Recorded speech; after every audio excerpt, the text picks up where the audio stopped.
All right. Thursday. What is it? December 3rd? December 3rd, is it already? All right. Good evening, everybody. Hope everyone's doing well. How's everybody doing today? Max in the house. Good seeing you. Kristen, good seeing you. Willie is here. Good seeing you, Mr. Willie. El Premio Genio is here. Josette is here. Good seeing you. Mr. Wasco, Alfredo, good seeing you. Thomas Vasquez is in the house. Taylor, what's going on, Matt? Ray is here. Ozzy, Phil is in the house. Sage is here. Good seeing you. Slice. And it looks like John and Joe are audio is entering in right now. All right. So anybody watch Sting come back last night? Yeah. Anybody watch Jake Atlas's promo last night? Yeah. All right. So a lot of wrestling going on. So now that we've been doing today we're going to be doing our promo battles against each other, and they'll go in tournament bracket, and it's going to actually take probably the entire 2 hours. But I wanted to ask everybody: has everybody been watching? Right, the same way we started doing the match breakdown. Now we started watching wrestling a little differently. Now we're doing these promos, and we're digging deep into this character, deep dive into the character and the personality. So how is everybody watching now the promos? Do you watch them the same as you were? Are you watching them differently? Are you looking for different things? Um, yeah, Max, what are you looking for, Max? Like, what do you see different now? Now that we've been talking about promos and actually doing promos for like 3 weeks now. And so now that you watch them, what do you see? So I know when we started and I brought up being like doing a manager character and bringing up like how much I admire Paul Heyman, you said to go back and kind of look at his promos differently, and I've been doing that, and you just see the little things like the way he um it's like, I mean, it's not super different than when I how I used to see it before, but you notice the little things, the little placements of things, the arena time, the arena name, or the date, or the way that he puts everybody over that he's talking about, no matter what. It's never about just if he's managing Brock. It's never just about Brock. He always brings up like how big somebody is that's going to face Brock or Roman or something like that. So it's just kind of how to build both characters up, and not just the person that you're managing. Yeah, I mean, yeah, absolutely, right. So that was I learned that early on about. Yeah, Max is weak. He's never won a match in his life. He's never even been in a wrestling match. This that, and then it's just like, well, what who you wrestling? Chaos? Like, why do we want to see this? You're not selling me on this one. But yeah, I learned that, and my buddy Scott Snott, told me about. Yeah, this is what Ric Flair does all the time, and then I started watching it, just like you guys started watching different. Like, oh wow, I never realized that. I thought we were just cutting promos or just saying stuff or just being excited, but really following what's going on. And what I always noticed when I started watching promos differently were the pauses, especially when there's crowds. Right now is a little bit different, but when there was crowds, like fans would try to take over your promo or hijack your promo, and not necessarily just with the Stone Cold What's, or just maybe sometimes they'll cheer, and you can tell whoever's caught in the promo, maybe it's Paul Heyman or whatnot, that they are like, this is not my pause break yet. They'll give it a slight pause and let them cheer, and then they'll capture it right back to shut the crowd and bring the crowd right back down to listen to me, and I'll let you know when it's time for you to pop. And I noticed that, and I see the guys that really control that. Some will let it flow, because sometimes when you fight sometimes it gets hard, so sometimes you just let the pop die down and then continue your promo. Problem with that sometimes is you're on a flow on your promo, and if you pause for that, sometimes it leaves you. So that's why I always see how these wrestlers, Paul Heyman specifically, will actually no, not right now, no, don't cheer now. I'm going to continue talking, and I'll let you know when to cheer. It really conducting that crowd, and I do notice that on some of these great promos. So anyone else have any thoughts on some of the promos that they've been watching since now that we've been learning about them, since now that we've been doing them? Matt, what are your thoughts? Yeah, and it kind of is seconding what Vinny posted a little bit ago about conversational promos. And I've just been watching a lot of Mid Atlantic, like with like especially Piper's face turn. Like it's just the way he interacts with Bob Caudle and everyone else who's there in line to do their promos next. Like everyone is just talking to one another, and it just seems just so real compared to like scripted promos. It's just like the realism is just on another level, I guess is the best way to put it. Yeah, I totally see what you're talking about, right? It's like these wrestlers don't have to come out as a presentation. You know what I mean? They're just who they are, and we're capturing this candid, conversation. I always liked like the Gordon Soley, and some of these old school commentators and announcers, and they would have conversations with the wrestlers. So I totally understand what you're saying, and watching it at that, and it really seems right all the different aspects of promos. Like right, Nick Bockwinkel, man, when I heard him speak for the first time, I was like, I got to get a dictionary and a thesaurus because I have no clue what he's saying, but not in a I'm turned off way. Like I really am interested in what he's saying because he's so eloquent and how he puts everything, and then really just makes it a conversation. Right, and he's really one of those I think that people rarely will bring up when we talk about excited promos like the Road Warriors or Ultimate Warrior. We always talk about the low promo guys like Jake the Snake and maybe even CM Punk, and Nick Bockwinkel's rarely ever, if ever, mentioned. But he is one of the best at that real low tone and really capturing his audience at that. So, all right. We got Vinny Wasco's back to help with the critiques and coaching today. We got Slice Boogie is back. Mr. Milton Troche. So we're gonna get started. I have the brackets here, and I actually have one more. It comes up to like 20 plus matches. So we're gonna go about a minute, and they'll be back and forth, about 30 seconds each, give or take. And we'll be so it's the same thing that we're gonna be doing. So if it's Rhea versus Willie, right? So we will. What I've been talking about. Well, we'll take a look if Willie is here. I don't even know if Willie is here yet. Oh yeah, he's up top. Yeah, he's. Oh, for me, he's up at top. So what we would do is we would cut the promo. So now we've had a time, and I hope that people have watched some of the promos that were actually posted, to have some material to work with. And if not, then we just really got to have to figure out how we're going to just start now throw out this battle promo towards Willie or vice versa towards Rhea. And then what we're going to do is just really it all comes down to subjective. I like bringing in Boogie in here because he really gets detailed on the words that you use. I'm looking at the facial expressions. Are you keeping my attention during this promo? And so I think that really these different critiques are really going to help everybody out. And then we're going to have the brackets and then go up to the next round. So as we have it right now, and I just want to make sure that we do have everybody here. We have Rhea versus Willie in the first one, Kristen versus Joe or Harakuri. Max versus Hannah is going to be third. Alfredo versus Sasha. Is Sasha even here? I do not see. Okay, so we'll maybe have to replace, see if she does come. Taylor versus Sage. I know I see Sage and I do see Taylor. Okay. Rain versus Tino.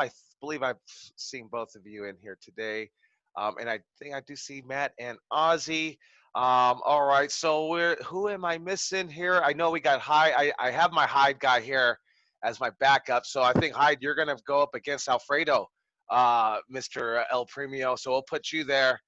And then we'll do the brackets and see how they come out. Sometimes they come out to a three-way dance at the end, or we have two matches.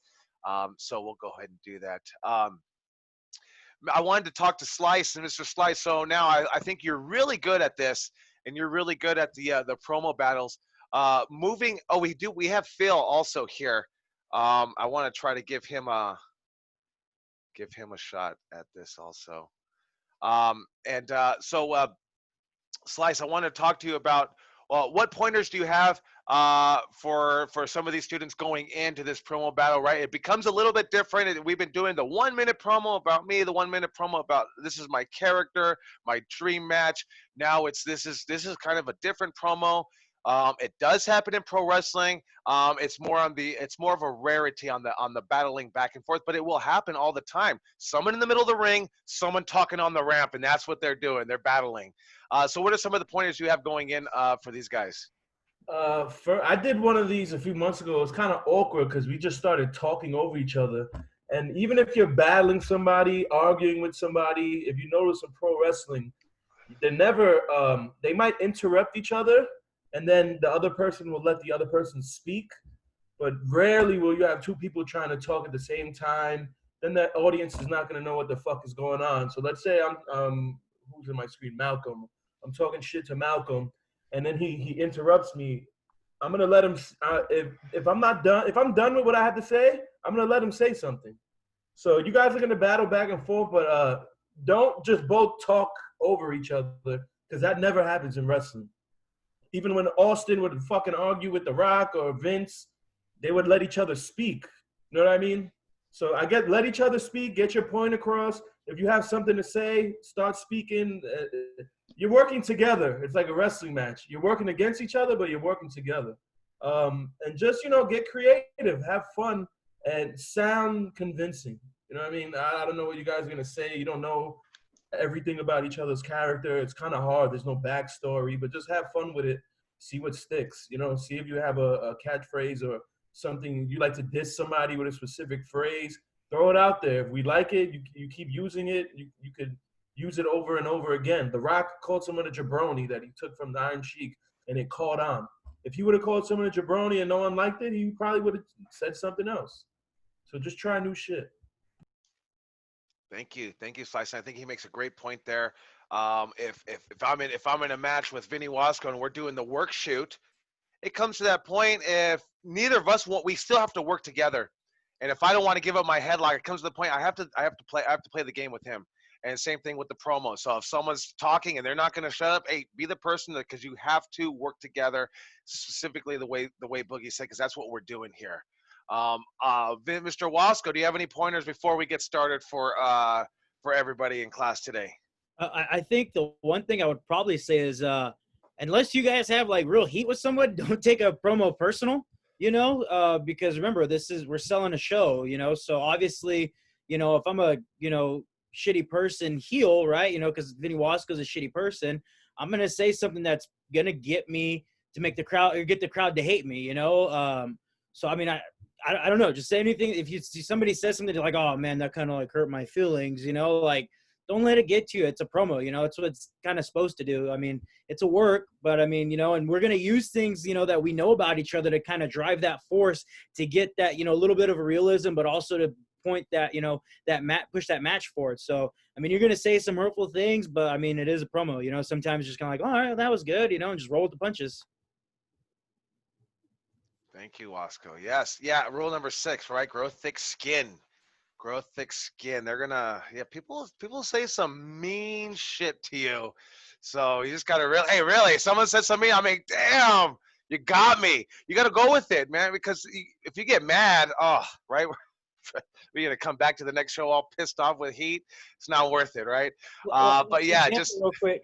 For example, the first time I wrestled Boogie, like I was super nervous going into the match, not because of the match, but because I'm like, man, I don't want this guy to like roast me and just hurt my feelings because I know he's so good at that. But I'm gonna say I did make him shut up, so I'm gonna take credit for that.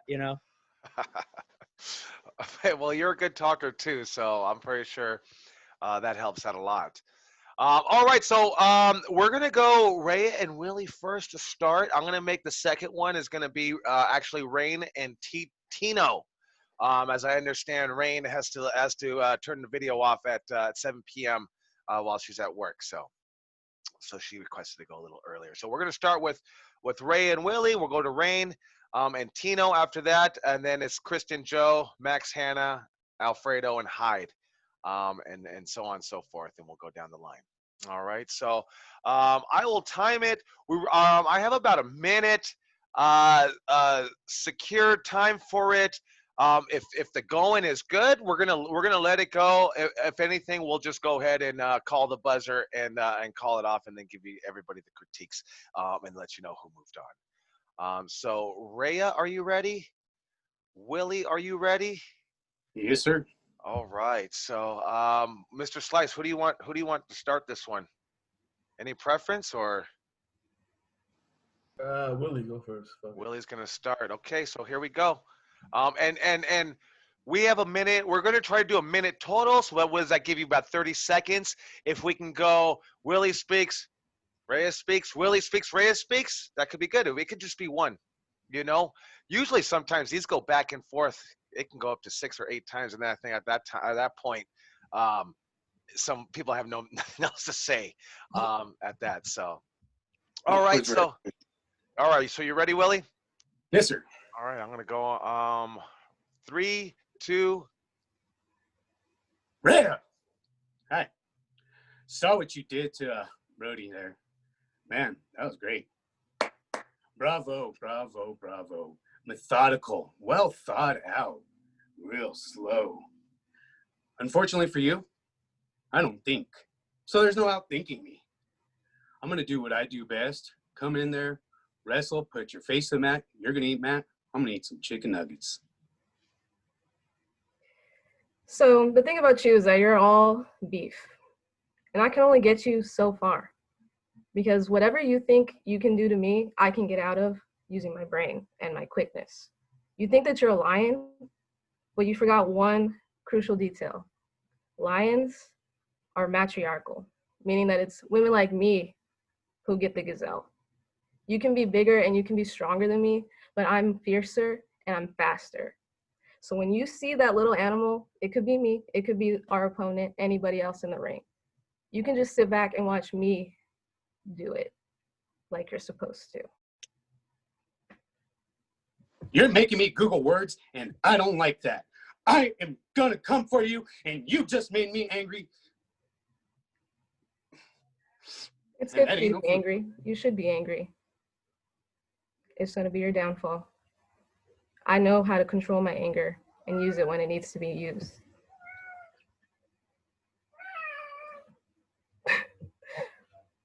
All right, we'll end it right there.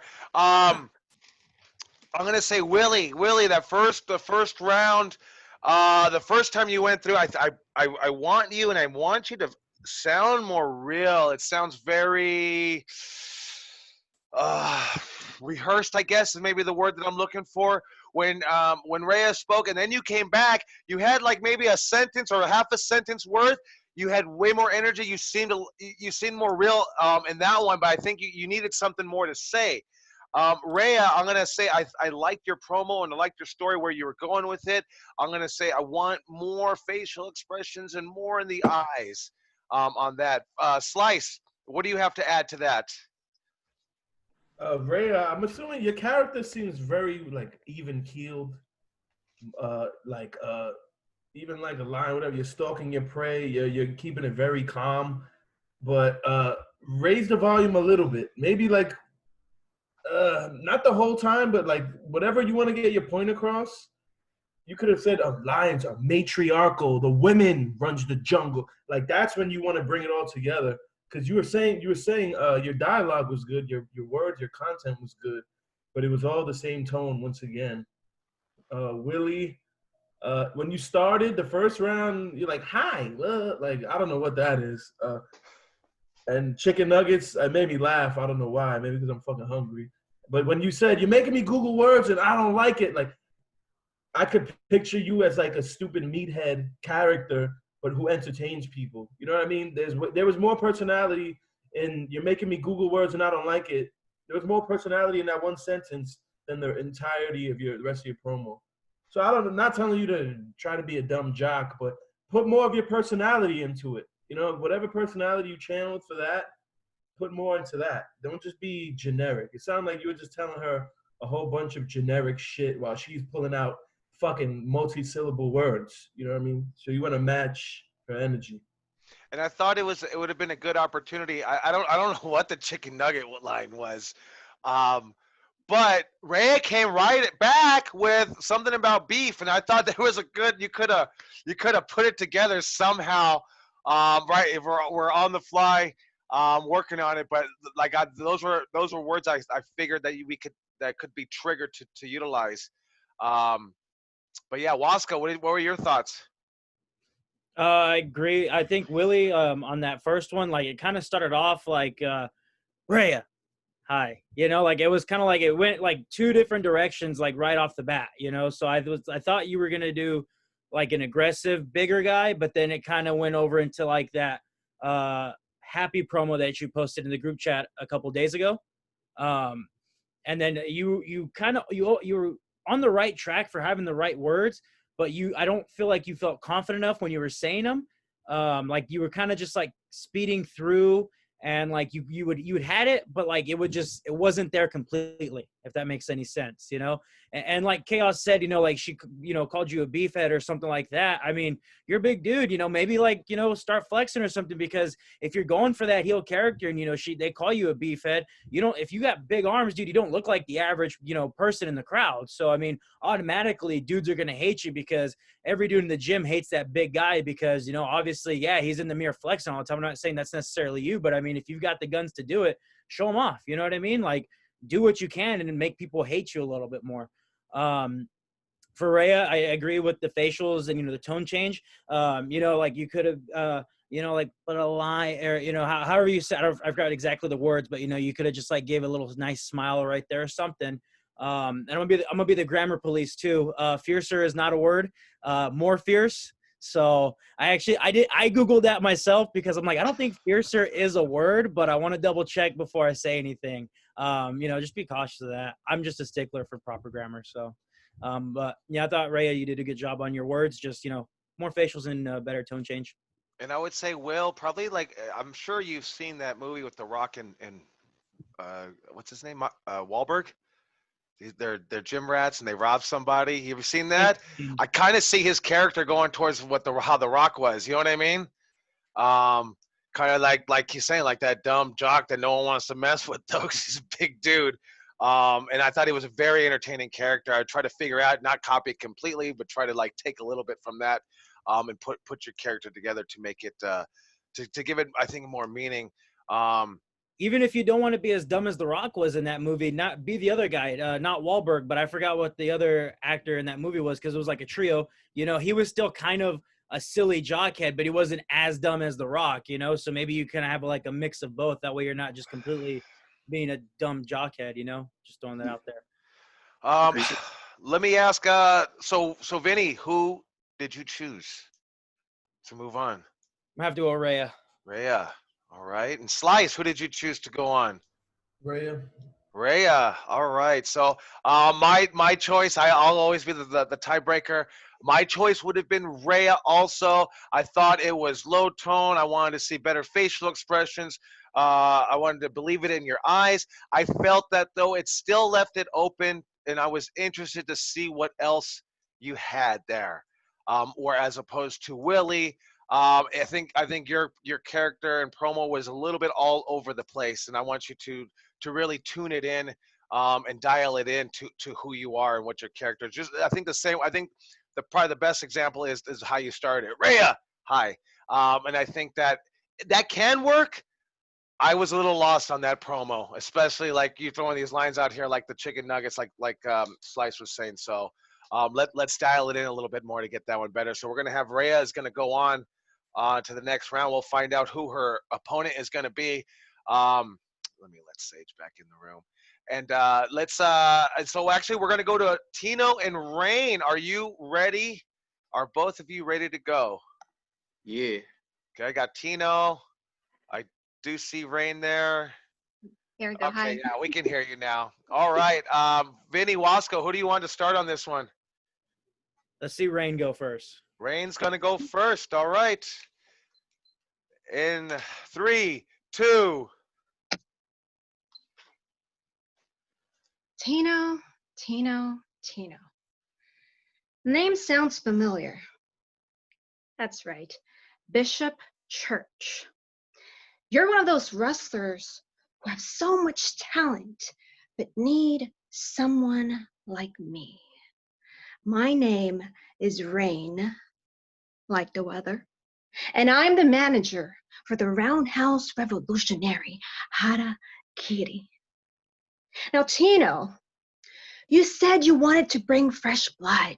You want to inspire a young kid just like how Stone Cold Steve Austin and The Rock inspired you. So I am giving you the opportunity of a lifetime. If you beat the punk ninja, you will get your contract.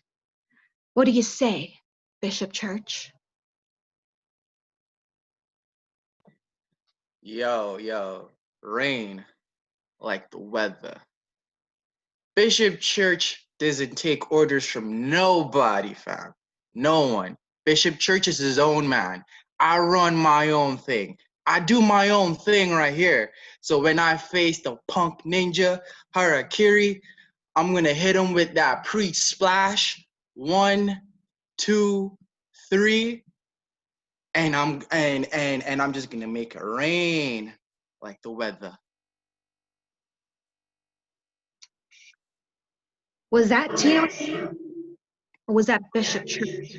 Or was that the man in the mirror that you were talking about in your past promo? That man in the mirror who kept telling you you can't do it. Make sure you bring your game, Bishop Church, because my prestigious talent will take you down with this roundhouse kick. Ain't nobody taking me down with no roundhouse kick. And just like how people in the past let you down, I'm gonna have to let you down again and let you know that the man in the mirror right here, Tino, Bishop Church, doesn't need anybody. He just needs him and his fans, his people. I'm not Brock Lesnar. I don't need a Paul Heyman. I can do it my damn self. Bank on that. All right. All right. Okay. Mr. Wasco, let's start with you first. I thought that was really good. I like how Rain did a really good. I mean, I thought both of them did a really good job of like putting both, each other up. Like I didn't really feel at one point neither one of them put each other down, if that makes any sense. I felt like Rain did a good job of, hey, like, you're great talent. I'm offering you your services. I think what I would have done different is, maybe if Tino lost to Joe, right, then he has to join you because he doesn't want to join you as it is, right? So why, if he wins, why would that make him want to join you, already? Because he defeated you. So it's like, yeah, I beat them. Why do I need them, right? So maybe next time if you lose, you come and join us because I felt like you were going for that heel, right? Yeah. Yeah, I felt it'd be more heelish if like you lose, so I'm forcing you to join me. Rather like if he's winning, it's like, well, he beat us, so yeah, he's gonna come and join us on the losing side. You know what I mean? If that makes any sense. Okay, makes sense. Yeah. And then Tino, I thought you did a good job. I think you almost got caught there with the and Yeah. so you should have just pause, breathe, like you had it going with your hands, your fingers, you just couldn't get the words out, and it happens, so I thought both you guys' pacing was really good, and I thought your promos were Tino, the only thing I would add is don't really compare her to Brock Lesnar and Paul Heyman, right? Because Yeah. if you guys are both doing this on Monday Night Raw, you guys are your own separate program. So if Brock's over there feuding with Roman, and you guys are over here feuding with each other, then that's kind of throwing your guys' name into that feud that's happening over here. Does that make any sense? Yeah. Okay. That would be So like just for future reference, so like should we never mention other wrestlers and just kind of focus on each other and kind of like make ourselves bigger? I mean, if it doesn't relate to the promo, I mean, personally, I wouldn't, mention another wrestler, like Okay. say like Chaos and Boogie had a match at the last Santino show, right? And on the next one, I'm wrestling the winner. You know, Yeah. obviously in my promo, I'm gonna mention, you know, like, oh, you barely got past. You know, if Boogie beat Chaos, oh, Boogie, you barely got past Chaos. Like, obviously, I'll mention that, but in terms of like mentioning another wrestler that's, you know, completely out of sight, out of mind towards your program, I don't think it's necessary to mention them. Okay. I thought Thank you. I thought Rain did a really good job on digging into Tino's backstory, talking about the man in the mirror, talking about John Cena. I thought the facial expressions, the tone changes in the promo from Rain were really good. Tino, I thought your promo was good. I want to see more facial expressions. And your flow was good. It stuttered a couple of times. There were like what Vinny said with the. I think when you said rain, I really liked that line when you brought it back. I'm going to make it rain, right back to her. I really love that yes and play there. And then I felt that there was a bit stutter at the end because you felt like, man, I should end it. I should put an exclamation point at the end, and that's when you put your tagline. And I think like you should be waiting to put that tagline in. So like, oh, this is me done speaking. I'm gonna stamp the ending right now for her. You know. And then also as a wrestler between us both, she could got the understanding. Okay, that's the end of the promo because it has to end. You know, we can't keep going forever and ever. Like, hey, maybe Tino's ending was good and she keeps going. It could drag it out, right, like a wrestling match. So I felt that you just hesitated a second. So I think you probably won't make that mistake again. You'll put the exclamation point at the end of your promo. Slice, what are your thoughts on these two? So Rain mentioned, am I speaking to Tino? Am I speaking to Bishop Church? And your wrestling name is Bishop Church, right? Like, so you're not gonna ever call yourself Tino. Like, I'm Slice Boogie. I'm never gonna say the name Milton in the wrestling or anything wrestling related. You'll never hear my name ever. Even if someone in the promo says, "All right, Milton," I'll be like, "Mil, like government name? Nah, I'm Slice Boogie." So the fact that she called you out on having two names and you mentioned your real name, don't ever do that. You're Bishop Church. No, you're not Tino. Not in the ring. You're only Tino in real life. In the ring is different. I like to bank on that. I felt like when you came back the second time, you had way more confidence. And the first time was just like really generic. And Rain, I thought you did well. You had intensity the whole promo. And it's like even though you're talking someone else up, it's like you're elevating this guy and we don't even know like who he is. You know what I mean? I hear you talk about someone else. I'm like, who the fuck is she? Like, if she's this good as a manager, her wrestler but must be good as a wrestler. You know what I mean? I think that's like something managers need to be able to do. It's like Zelina Vega. She's a big talker. She represents a good wrestler, but like, let's say there's a manager who can't speak well, you're not going to believe in the wrestler. You know what I mean? So I think if you want to be a manager, speaking is going to be like a strong suit of yours. Tino, I didn't think you did bad. I just thought a couple hiccups, you know what I mean? Don't ever say your real name. Stick to your character.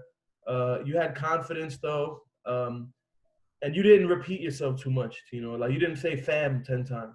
You said fam once. I was paying attention. So both did good. Thank you. So, Mr. Slice, who do you choose on this one?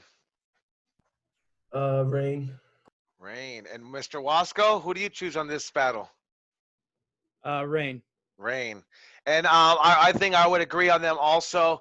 Couple of right. I think what Slice was said. He said it perfectly. First round was generic. Second round, I think you felt a lot more comfortable. The end line was really good. You just had a couple of stutters in there, and Rain's been really hitting them on point. So use that as motivation to say, "Fuck this! I need to get better. I need to fix it and make it better." Okay. Thank you, Tino. Thank you, Rain. All right. Kristen and Joe is up. Let's see. We've got Kristen and Joe ready. Vinny, who's starting on this one? Who did you say? Oh, I'm sorry, Kristen. Kristen. All right, here we go. I'm going to count you down in 3, 2. Hello, Harakiri. Pleasure to meet you. My name is Auntie Heidi. Well, when I first saw you, I thought I could easily break you over my knee. But I've seen your bloody kicks, and I knew I should not underestimate you. They fly through the air, cracking like a bloody whip. You've got my attention. When we go at it, I'm going to give you the first shot. Now, right here, right on me cheek. Now I want you to give me the biggest, whippiest kick you've ever given. Because if you don't send my head sailing off me shoulders, I'm going to bash your face into the bloody mat. Oh, and that's a promise. Creepy Auntie Heidi. Yeah. You know, you're out here looking like a monster from the closet, the nightmare under a children's bed. I ain't scared of you. For you see, despite that deep, dark aura, I know for a fact that you don't got what it takes to break me. You see, I'm a demon slayer. I've slayed all my demons. I'm the Hokage of professional wrestling. I'm the roundhouse assassin. You are daring me to kick your head straight through your shoulders. Don't tempt me with a good time. Oh, that lovely spunk will cost you. I'm going to show you. Yes, I am from the closet. I am from underneath the bed. I'm also that stranger that watches you from the shadows. I'm the eyes that stare at you when you think you're alone. I will make sure that that little smirk is taken off your bloody face, and those eyes, oh, they are going to shiver with terror. Oh, don't bloody test me again! You know, I like that you said you're out there watching me from the shadows. You think that darkness is your ally? Auntie Heidi, I am a ninja. The darkness is my weapon. I am the shadows. You might think I'm a victim. You might think I'm your next victim. You think this is a horror flick. Nah, this is a martial arts action film, and I'm the protagonist, and I will eat you alive. I'll see you in the ring, Auntie Heidi. Oh, I definitely look forward to it, little one. I'm gonna snatch you in it. I'm gonna snatch you from the bloody air and swing you around, smash you over and over again. Oh, you better watch yourself, little one, because my eyes are gonna be watching you all over the bloody place. See you in the bloody ring. Oh, I'm watching, all right. I'm always watching. Time. Bravo. I thought that was a really good battle. I wish I could pick you both to move on. I thought it was really good. Great eyes from Heidi, great accent. So you had a bit of a stumble on the second round going in. Just slow down because what you're saying I thought was really good. Like it really was unique to your character. Just slow down because I felt that you were almost running it over. You didn't run it over, but I did feel the stumbles a bit. Joe, I think I thought that was definitely your best promo that I've seen. Most real character just coming from you. First round, thought it was good. I think you needed a better ending. Second round, you really brought it when you got loud. I actually saw Slice Boogie. He looked up, like, right, paying attention, right? That's what all the audience is going to do. They're looking down, doing their own thing. And he looked up because you gained there, right? You're conducting this. You're commanding the attention. I thought it was really good. I thought both you guys should give yourselves a round of applause. Like I think you guys both did a great job on that, and I think you're really improving on that, Joe, and just really trying something different than what you were. So, Slice, what did you think of this one? I thought it was really good. Both you guys got your character across. Auntie promo's always on point, but you did like get shook up on like the second round, and it was like within like a 20-second period, like multiple times. and I didn't. What the hell is your real name? Joe, right?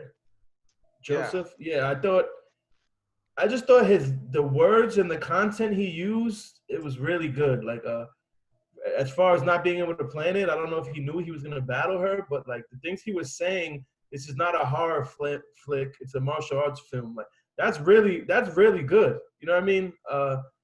Because you're giving her character life, but also this is your movie. You know what I mean? I thought you did really well. You didn't really stutter at all.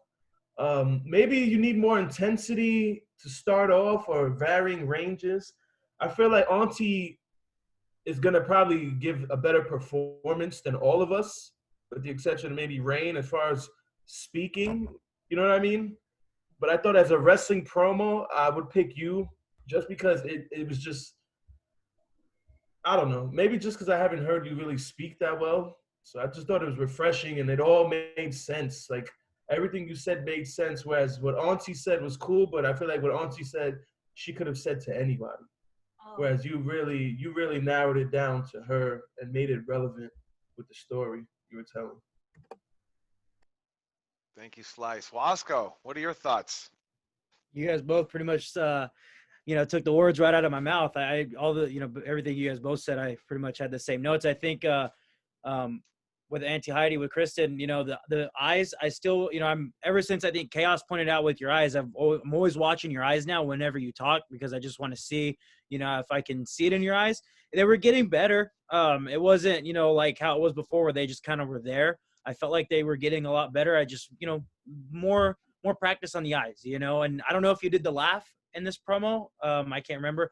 I think if you did the laugh, I think it would have been, made it a little bit better too, because we all popped for the laugh yesterday. So I was waiting for you to throw it in. And the same thing, with the eye on the hand, you threw it in at the very end, because I thought when you did your second one, I don't think you threw it in yet. So after the second one, I was like, oh man, we're not going to see, the eye on the hand. And then you threw it in when you guys were going back and forth. But I would probably add in the laugh, because I think that fits your character really well. And I think that for your character, the laugh might be, your if you smell what the rock is cooking, So I would always try and get that laugh in wherever you can. And then Joe, I think this was, your best promo, like everybody else has been saying. That first round you did, I thought you were didn't feel as confident maybe. But then by the time that second round came, you were like, you got the intensity up. You were believing everything you were saying, throwing out the ninja, the marble action, all that. I think just a little bit better on the facials, but I think that it wasn't bad for this one. I think you did really well improvement on it. Who do you pick? I'm gonna have to go with Joe. Joe. Yeah. And I think and Slice, you went with Joe also? I thought Joe was really good. I think, like I said, I would have picked you both if I could. If I had to pick one, I think I probably would have went with. I mean, it's a toss. I probably would have went Heidi. I think we're at the performance. I just because I think maybe Joe would have. I would say Joe started slower. He can't. He really brought it in. He really brought it home on that second round. Just be aware, Joe. Like there may come a time you may not have a second round. Drop it on the first round. That would be me. But you're going to go to the second round. It's going to be 2-1. So Joe will go to the next round. Thank you, Kristen. Thank you, Joe. All right. And let me see. I know I got Premio up in here, but Premio is like my resident promo guy here. I see. Is he here? Philip, are you in this tournament? Because if you are, I'm gonna put you against Alfredo, which would be coming up 2 from now. Are you with us, Mr. Philip? Yeah, I'm trying to get on my phone so my connections may be better. Okay. All right. So prepare. We're gonna put you up against Alfredo. We're gonna take Alfredo? you out Okay. Premio right now to get my man. Because hey, I gotta imagine you better beat him. Right, Premio? All right, so okay, so next one's gonna be Max and Hannah, and then we actually can go to Taylor and Sage before we go to Alfredo and Philip for that one, to give you a second to think about it. So the next one is gonna be Max and Hannah. Are you two ready?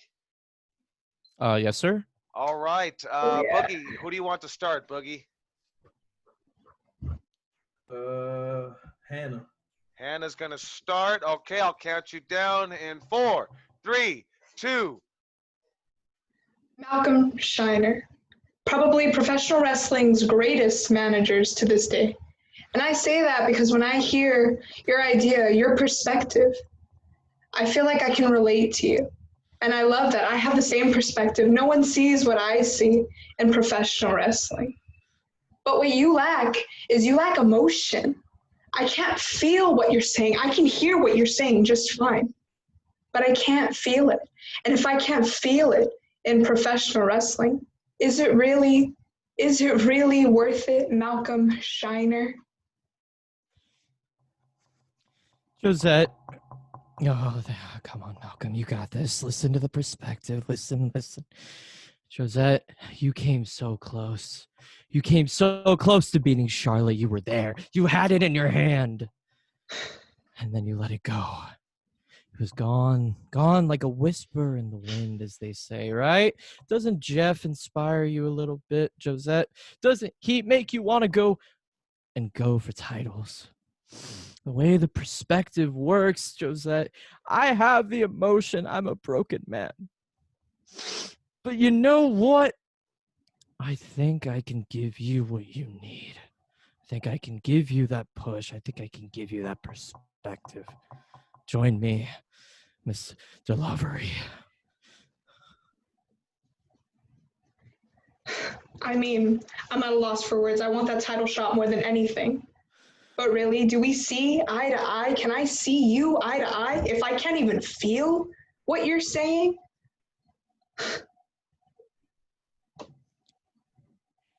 Want to feel what I see? You want to feel me? You don't want to see what's in my head. You don't want to see what I know. What I know is knowledge. What I know is pain. What I know would make your brain melt. But you know what I can do? I can listen and give you the good stuff. I can give you what you already have. Youthful aggression and angst and everything you need to be world's champion. Just let me give you the perspective.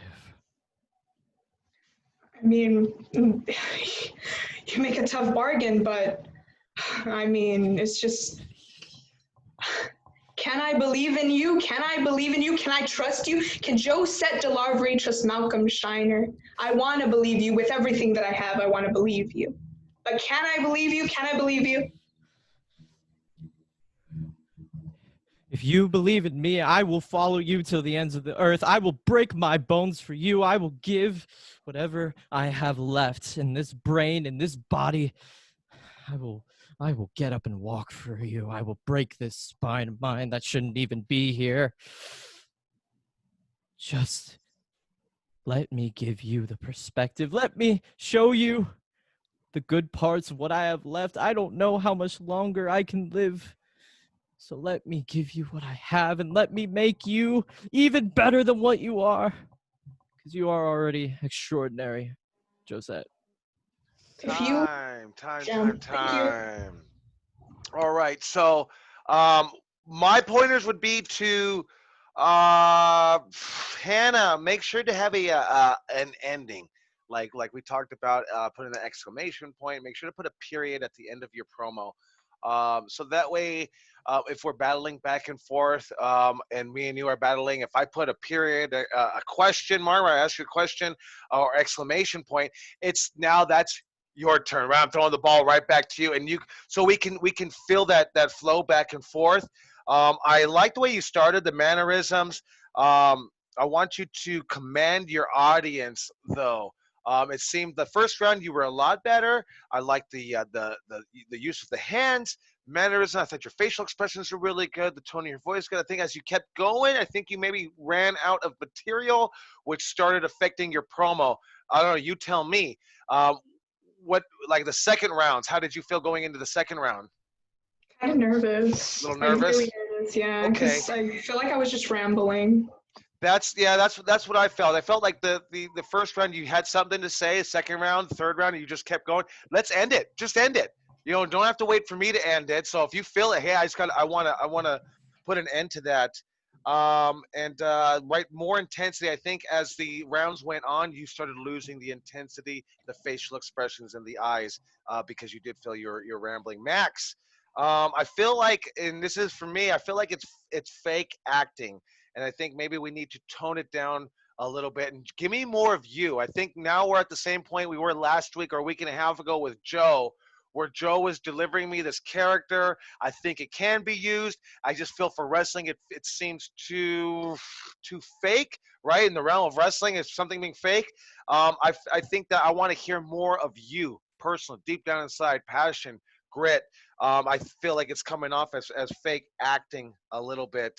I like the use of the yes and using her youthful aggression. Um, but I think that you kind of kept you were a little bit too repetitive. So same thing that I was telling Hannah, right? Let's close it off. Hey, if I'd rather have 30 good seconds than 3 minutes of stretched. You know what I mean? I could do a lot more with that. So like, let's just cut it off. Make sure to put a period at the end of your promo, or more importantly, maybe an exclamation point. We could do the question, right? I think you need more help on that, or more work on that. Vinny Wasco, what did you think? Max, I thought out of the promos that I've seen you in the past, 2-3 weeks, I thought that was probably, to me, I thought that was the best one that I've seen you do in terms of your facials and, your tone change. There were times where your eyes, kind of dropped and they went back to, like normal, I'm going to talk. But then it almost seemed like you in your head, you remembered like, oh, let me get some facials going. I do agree with Chaos. I felt like at times you were very repetitive in the perspective aspect. I felt like I heard you say perspective one too many times. I really like that line where you said, like, I will get up and walk for you. And I thought right there you could have ended it and just put an exclamation mark, like, I'll get up and walk for you. Let me show you from my perspective, or something like that, and boom, end it. But then you kept talking for 20, 30 seconds. And then I was like, oh, well, I don't know. Like, I'm kind of, I'm over this already. But I thought that was a great line. I thought that I fought for it. I got a big grin on my face. I was like, oh, that was great. And I was hoping you'd take it home right there. Hannah, I feel like, as Chaos said, if you said that you kind of got nervous as the later rounds went on, you kind of ran out of material. You kind of repeated yourself, but there's ways, I feel like if you're going to repeat yourself, there's ways you can go around it. You said, I mean, can I trust you? I mean, can I really, just say, can I trust you? Show me that I can trust you. Like, it's essentially the same thing, but you're asking him and then demanding, him to show you, because that's what he's trying to get you to do. Right. It's been repetitive without saying the same things almost, if that makes any sense. Cool. Thank you. Yeah. And then, like, I thought the first round was good with, your mannerisms, all that. Your facials, I felt like you had the same face for the entire, for all the rounds. So let's just work on your facials still. But you guys did good. I liked you guys' little story going on. Good job. Thank you. Thank you, Wasco. Slice. I thought it was a case of too little versus too much. Hannah, you basically just said, like, I can't feel you. And then he cuts a fucking 90-second promo, and then you just say the same thing. Can I feel you, though? And I think you need to give us more of who you are, besides the fact that you want a title shot, because every wrestler wants a title shot. Give us something about yourself, maybe that Malcolm doesn't know. Give us some character, like, inside information, so that the audience could relate to you, instead of you're just questioning him, but you're not digging deep into who he is or who you are. It just seemed really generic to me. Malcolm, I felt like at times it felt fake, like in the first half. Like maybe when you try to do this, like it's some type of voice you try to do where you're like on the brink of losing it, and it sounds horrible. But the rest of the promo, I thought it was good. You're talking about what I've seen will make your brain melt. You're giving us more of a character. It's always when someone's cutting a promo, you kind of want to ask why or who or how. Like, who is this fucking guy? Like when Macho Man would cut a promo, you ask a million questions. Like, what the fuck did this guy just say? Sometimes being a little out there, there's nothing wrong with that. If you're creating interest and you're creating like questions about this guy's origin, this guy's motivations. Whereas Hannah, you just said, I want the title shot again. But you're not really giving us your aura. You're not giving us, you're making us ask, why? Who is this girl? Where did she come from? What does she really want? You know what I mean? I'm just speaking in terms of content. I thought the delivery was fine for both of you, but you guys could take it a little more serious. It just felt like not even an interview. Like, this is a battle after all. Maybe he's trying to recruit you. You have to show some urgency, Hannah, that you're either with it or you're not with it, or you're contemplating, but make it dramatic. Like, this is wrestling. You don't know that. Like, I don't know what I should do. Like, you want the fans to feel that. Where if the fans would be like, fuck, join him. He'll get you to the top. Don't join him. He's a scumbag. And you didn't really create that urgency for us. If you guys are going to tell that type of story, you know what I mean? As opposed to just arguing back and forth. You told that you guys had a unique situation, I guess. Thank you. I would choose Malcolm. Malcolm. All right. Wasco, who do you choose? I'm gonna go with Max. Max. All Malcolm. right. All right. So it looks like Max is going to go on. I mean, I think once again, I would have chosen, I probably would have chosen Hannah. But it goes 2-1. Max is going to go on to the next one. I would have chosen Hannah. I believe on that first round, where I'm really judging it. I know you guys like the words. I thought that the Max was maybe a little bit too fake acting, but same thing, Max, right? This is subjective. Just because I say, oh, that's fake acting, you're going to the second round still. So now you either say, well, I'm going to stick with it, or maybe Slice was saying that and Chaos was saying it. Let me change it up a little bit to beat that second round. But yeah, so congratulations, Max. Thank you, Hannah. We'll put you in right there. And Taylor and Sage are going to go next. And then after that, we'll have Alfredo and Philip. So let me put Max in there. Taylor and Sage, are you ready? Ready. I got Taylor. I have Sage. Okay, and we'll have Taylor start first. I'll count you down. In 5, 4, 3, 2. Wait, Sage Sin Supreme. You know, if I weren't kicked out of Catholic girls' school, I just might be afraid of a sinner like you. But lucky for me, I'm not. So you've mentioned you've been out of the scene for a minute, and I'm not underestimating you. Time gone is not time wasted, but you've maybe missed out on what's been coming. So when you and I get in the ring, I'll go ahead and show you what you've been missing out on. Taylor Zelaya. Taylor Zelaya. Taylor Zelaya. I'm learning the name, but I'm going to say it as many times as possible, because once I'm done with you, no one's going to hear that name anymore. You want to hear people choke when they say your name? By the time I'm done with you, you won't even know who you are anymore. That's okay, baby doll, because you'll say my name enough times where you'll remember who I am. I'll see you in the ring. You'll remember this face and this name, and you'll certainly be afraid of a sinner like me, because I have plenty of sins planned for you. So you better pray. Taylor Zelaya. Taylor Zelaya. Sounds like a party. Like I said, I got kicked out, so I'm not afraid of getting down and dirty. Well, then it's a dead man's party. See you there. All right. Why did I do that? I don't know.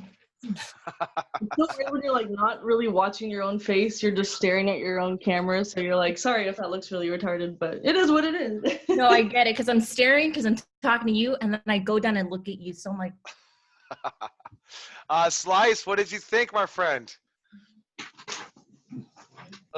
Sage kind of put on like a performance. I thought it was really good. A lot of people don't go in and out, but it works. You know what I mean? It's almost like she's kind of off her rocker, but then when she looks in the camera, she's serious. Taylor reminded me of Milo Matters, right? Like friendly, but unsure. Just need a little more character development, I guess. It's hard to cut a promo and you don't even know who your character really is. Whereas Sage, I think she's already a wrestler, right? You're already like a wrestler, legit wrestler. So she's pulling out all the tricks, and she's super confident, using her eyes, using her hands. Taylor, you were short and to the point, but you sounded way more confident than you did yesterday. And you didn't really sound generic per se. You just need to identify with a specific character, and maybe that's like a handicap for the non-wrestlers at this point. But I thought you both did a good job. You were clear. Taylor, I guess you just need more of an origin story to work with. But I thought you carried yourself well. Maybe you seem like the underdog, but you didn't seem scared. You seem real confident, and that matters a lot. Thank you. Yeah. So I would pick Sage to win. Sage on that one. Okay, Taylor, I thought you had a good promo. I would say on the first round, like better ending. It seemed like it just abruptly ended. And then I'm gonna say slow down. You didn't stumble your words. You sounded confident in what you were speaking. I still would say slow down though. Slow down a little bit, right? Let's know our audience, wrestling fans, right? Let's let people register what you're saying, because I thought there was like two different paces. You were to the point, very quick. I think it would have helped you just to kind of slow it down a little bit, because you just said, well, this, and that, and then you like threw the ball right back to Sage. All right, let's put the camera back on her, and then she got to say more promo on that. And I agree with Boogie on that, on the use of the promos, using your facial expressions, the laugh, the yes and at the end, where she said it sounds like a party. It's a dead man's party. I thought you did a great job at that, Sage. So really good on that. Wasco, what did you think? I agree with both of you. I think for Taylor, you sounded very confident. And that first round, I really liked, what you said, the Catholic school thing, and then and everything that followed. But I do agree with Chaos. It kind of like abruptly ended. And like he said, when he means, to the point, he doesn't mean just go out there and speak, a million miles an hour to get it out of the way. Just be to the point, like stretch it out. But it's just a short promo, but, we're stretching it out, to let it register, because we're not going out there and saying, A to Z. We're probably just going out there and saying A to D, but let's soak up all that time that we're given for that specific segment. So maybe, in that aspect, slow down. And then when I was watching Sage go, I was trying to imagine in her face paint, and I felt like towards the end, she was probably getting into her face paint mode, because you went like this. And then like, as you looked into the camera, I was trying to imagine you in your paint. And I think to me, like, that's what was like, oh yeah, this is getting good. Cause I was imagining you in your paint. And then the facials, the smile, I think I told you yesterday, like, I really like that smile that you do. Cause especially with the face paint, it would look exactly like, just a killer. So I like both of you guys's, but I'm gonna have to go with Sage. Sage will go on. I also would pick Sage, rightfully so. She's a wrestler, promoter. But for the fact, Taylor, I think that when she kept throwing the ball back to you, you'd had like a short, confident, although comeback, but then you threw the ball right back. I think hold that ball for a second. It's your time. I think that if you would have did that more, you would have had a better chance at winning this round, at least for me. But and Sage will, like short time, I was gonna say, can I just throw a little in? Yeah, please. Because I do have that developed character, I'm kind of lucky with that. Since a lot of you guys don't have that character, I haven't been really good at watching some of those promos. So Taylor, I remember you kind of talking about Britt Baker, and I wanted to look at a little bit of what your character is. And I know you don't really have a developed character, but just in the promos you have shot, I've seen you have this like fighting spirit. So kind of as like what Slice was talking about, get that character over of what your personal character is. The things you have talked about, Taylor, I'm really interested in seeing how you would fight, because you seem like you have such a fighting spirit with such a gritty attitude kind of. So you could, the only thing I asked you before when you said you want to plan something, I said, are you face or heel?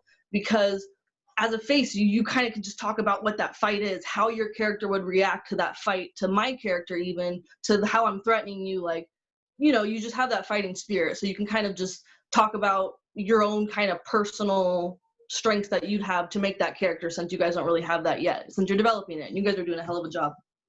Thank you. Thank you. All right. All right. So we'll have Sage move on. Thank you, Taylor, on that one. Thank you both.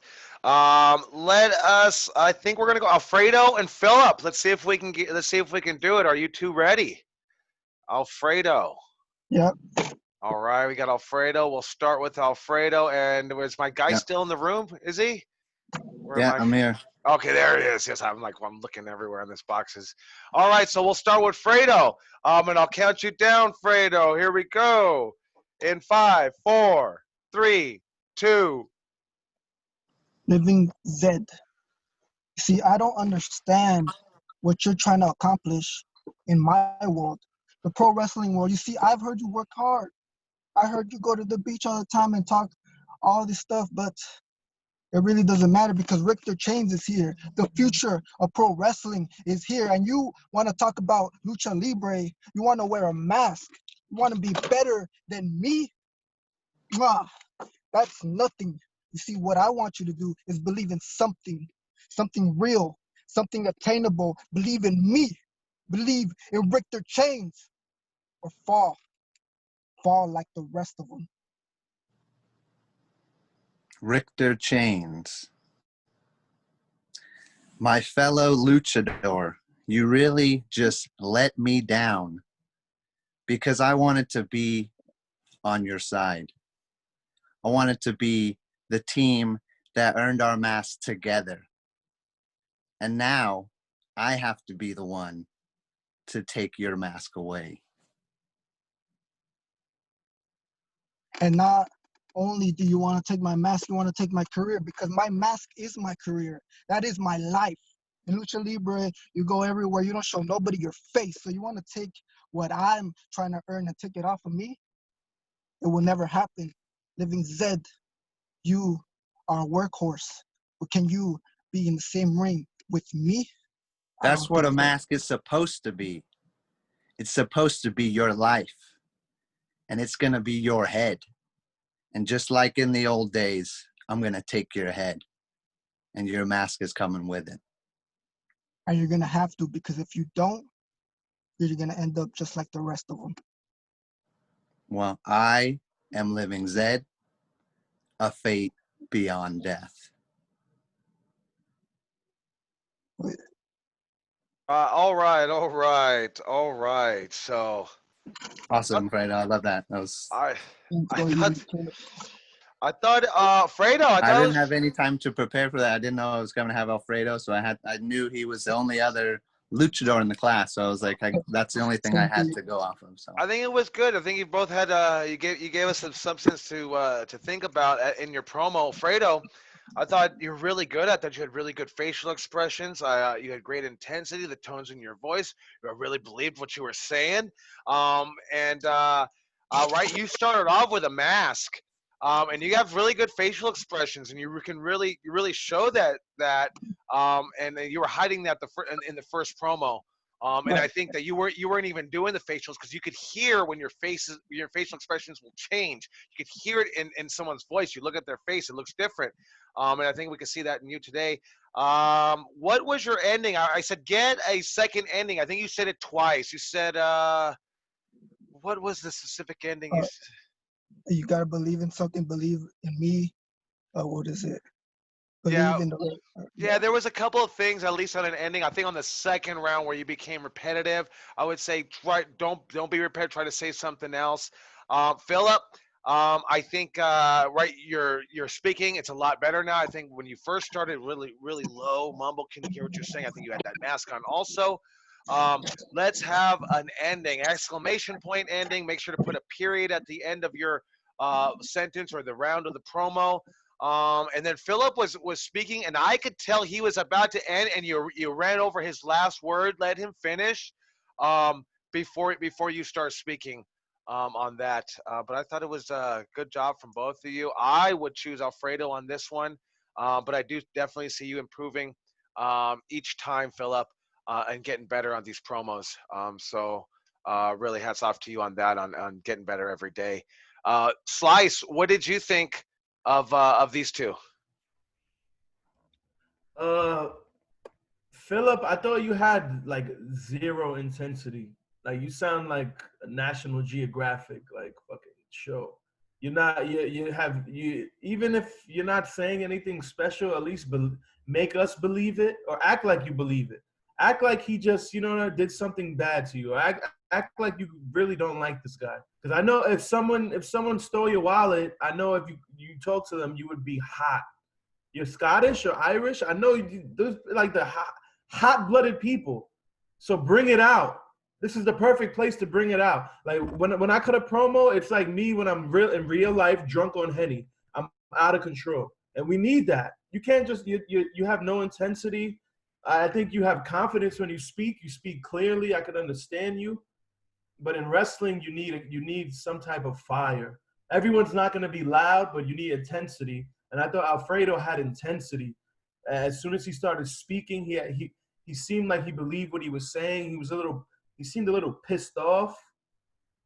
He was giving off this energy that you're like, oh damn, what the fuck why is this guy mad? Let me listen. But when you spoke, I didn't want to listen. I checked my texts for a second because you lost me. And you always want to keep us involved. Alfredo, I don't know, maybe I'm confused about the mask thing and how you never show your face, but your face is here. Maybe it's just for school purposes. I don't know. No, but maybe you don't need a mask if you have good facials, or maybe you're like a luchador who shows his face. Maybe I'm just confused because I'm out the loop. But I thought you did a good job. I think your tone. I think you have good intensity, but your tone is also the same. You sound serious the whole time, but it was the same tone. Maybe you dip a little and you raise a little, but I thought you did a good job. Philip, you speak clearly. Just give us something. Give us angry, sad. Give us some type of emotion that we could cling on to. Because if you're just speaking like regular, like I don't care. Like I could listen to like a homeless guy on the corner speak with more intensity. You know what I mean? Sounds good. Thank you, Slice. Mr. Wasco, what are your thoughts? Philip, I think out of all the promos that I've seen you do, I really like this one the most. I did see a lot of improvement. Same tone, but I mean, it could have. When I was watching it, I don't know if it's the background. It kind of looks like a snake skin. Reminded me of Jake the Snake Roberts a little bit. Very low and talking. The only thing is kind of like how Chaos said with Taylor and Sage, right? Every time Alfredo kind of threw you the ball, you caught it and you responded, but you threw it right back to him. You know what I mean? Like Chaos said, hold on to it a little bit. Give him a little more something to talk about. And then your facials too, right? You give us a little bit more on the facials. But in terms of your promo, I thought this was the best one that you've done so far that I've seen at least. So good job. Alfredo, I really liked it. The intensity was there. I believed everything you said. But like Boogie said, give us a little bit of a tone change. Your facials were really good. And I was trying to watch out for that because I don't know if you plan on wearing the mask when you start wrestling. No, okay. I thought you did. So every time I see you pull out the mask, I always think that you're going to be wearing the mask. But if you were wearing the mask, I was going to say your facials are looking good for somebody who is going to wear a mask, and we don't want to forget about our facials when we have that mask on because eventually one day it may come off, and you're going to have to use your facials again. But I thought you guys both did a good job. I'm going to have to choose Alfredo for this one though. Right, Alfredo will go 2-1. Who did you choose, Slice? Just so we know. Alfredo too. All right, unanimous decision on that one. All right, Fredo, thank you, Philip. We appreciate it. I want to let everybody know we're probably going to go about 30 minutes over in order to get everything finished today. I do understand if people do have to leave at 8. I understand that. You just go ahead and send a message in the chat. Let me know you're leaving. Otherwise, we'll go until about 8:30 till we're done. All right, so we got Matt and Ozzy up next. And I also want to add, I think Rain is going to be off the camera now, so we're going to have to put an alternate in there to face Sage. And I would say I'm going to have to put Kristen in there because I thought both of them should have, Kristen and Joe. So that would be my alternate on that. I want Slice and Wasco to think about it on the next round. We'll get this one started. And let me know who. Is this the last first round? This one will be the last of the first round, Matt and Ozzy. Okay. All right, so Matt and Ozzy, are you ready? Let's go off mute. I'll count you down. We're gonna start with Matt, and I'll count you down on this. Here we go. In 5, 4, 3, 2. I think it would be a little unkind to enter a fight without a friendly word of warning. Tonight will be the end of Mr. Oswald, a monster made by Darwin, without reckoning upon death. Our match is going to be the strangest thing anyone's ever seen. It will shock, it will thrill, it will horrify. Because I, Death Calhoun, will finally get what I want, your soul. So if you can't handle the stress, Mr. Oswald, well, I warned you. Mr. Matt, me name Mr. Oswald. My soul is untouchable. My soul is eternal. My soul is immortal. Tonight, Mr. Matt, you and I get in the ring, one-on-one.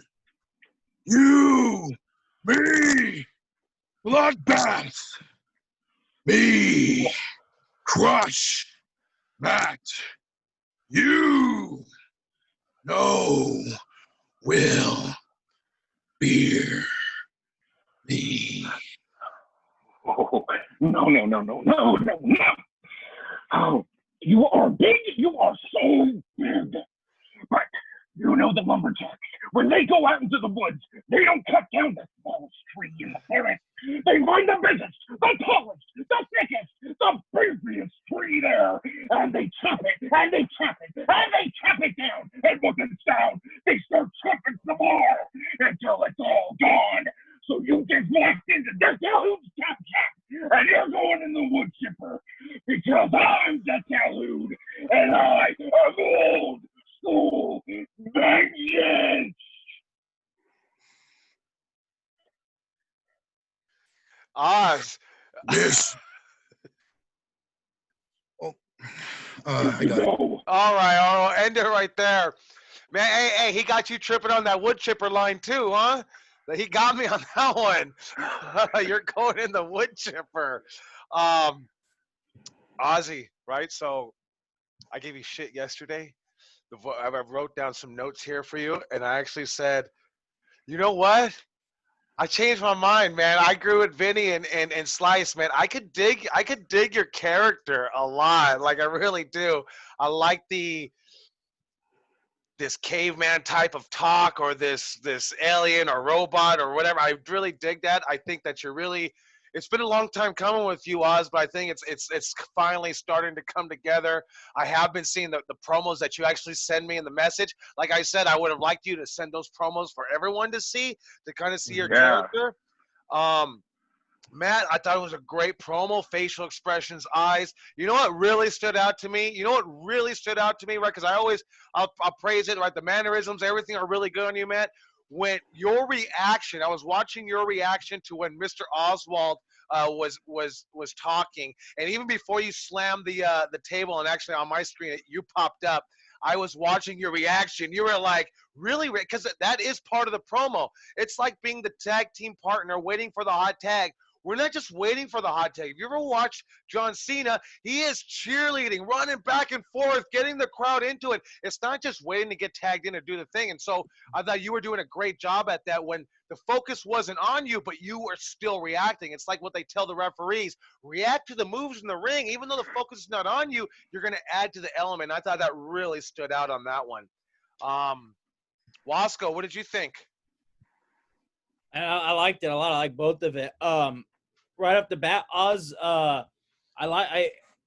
got to remember, his name on his screen might be Matt Wall, but his character is going to be Death Calhoun. You know, you called him Mr. Matt, which if that was his name, I like that you were kind of referring to him as Mr. Matt because you're Mr. Oswald. So everybody, you know, maybe to you, everybody, you know, it's Mr. Joey, Mr. Slice, you know, or, you know, so I like that. But his name was, his name's Death Calhoun. So we got to keep in mind of his gimmick name, you know, like like Boogie said, I don't want to go out there and call him Milton when his name's Slice Boogie, you know?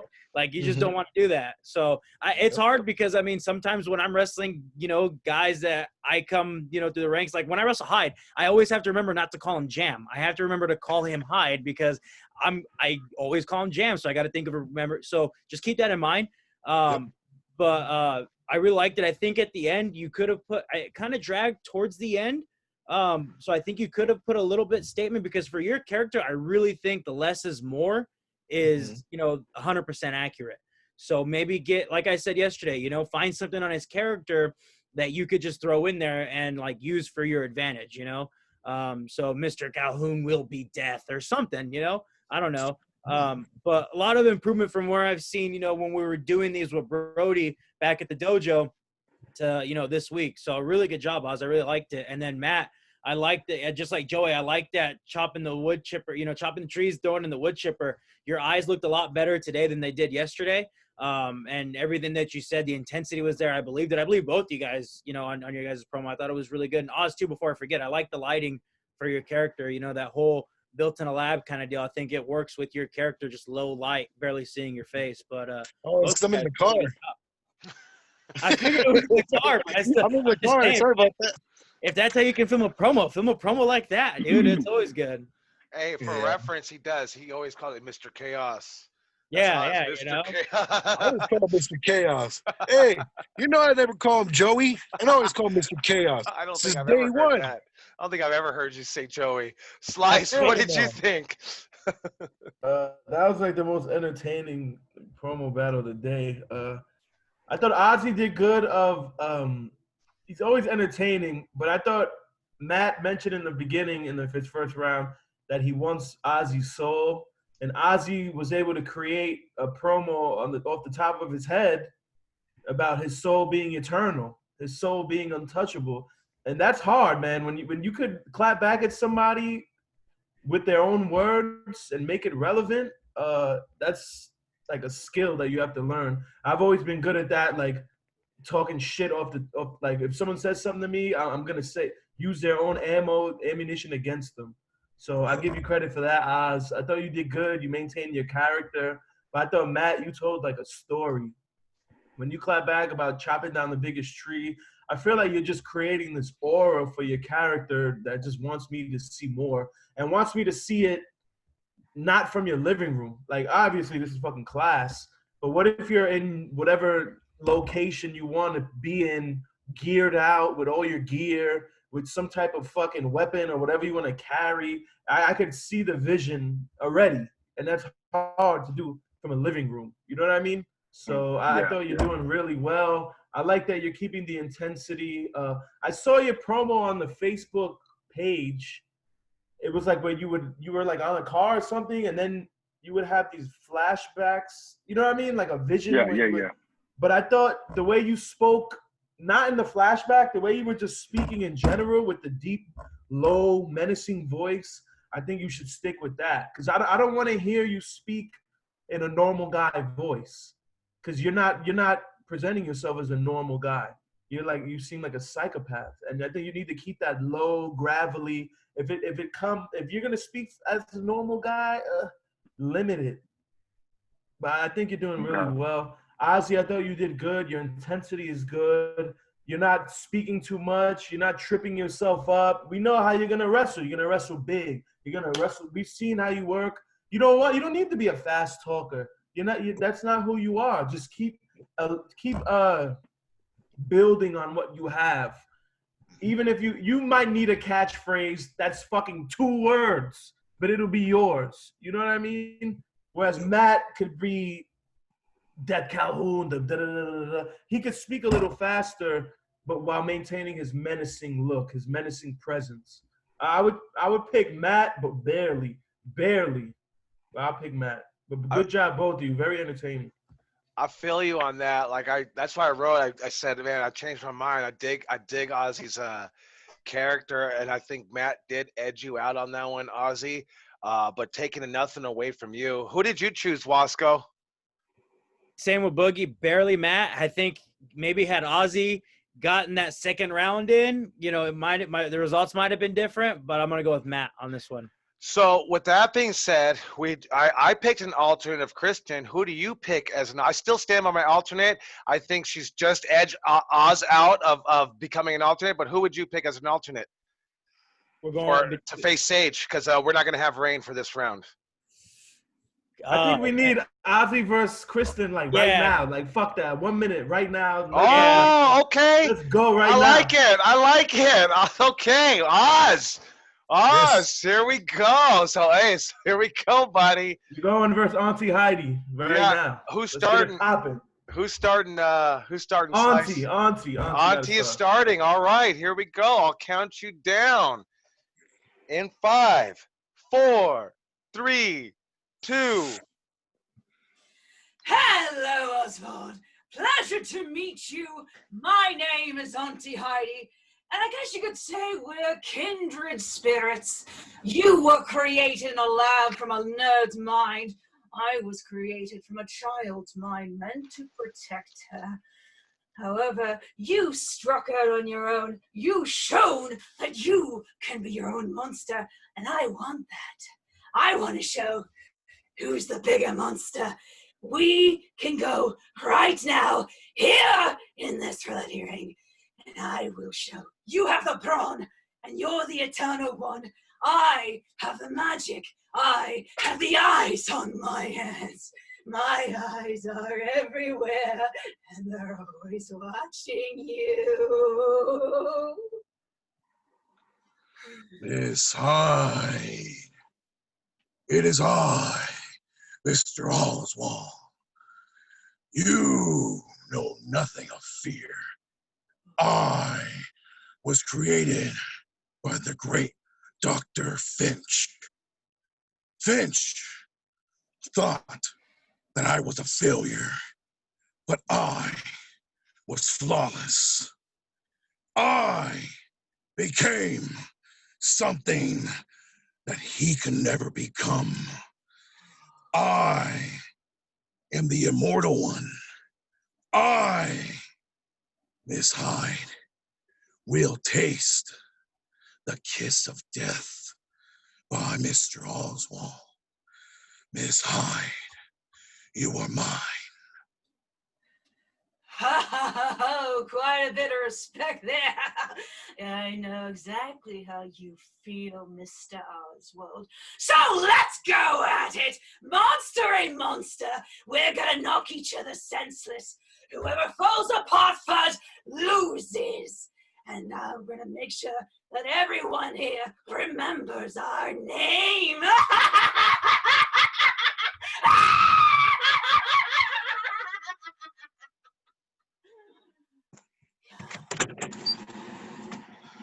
Right now, Miss Hyde, in the ring, you will know true evil. You want Mr. Oswald angry, because when he gets angry, things are very ugly to a certain point, because Mr. Oswald is going to eat you alive in this very ring. Then let us see, Mr. Oswald, who devours who first. I look forward to this.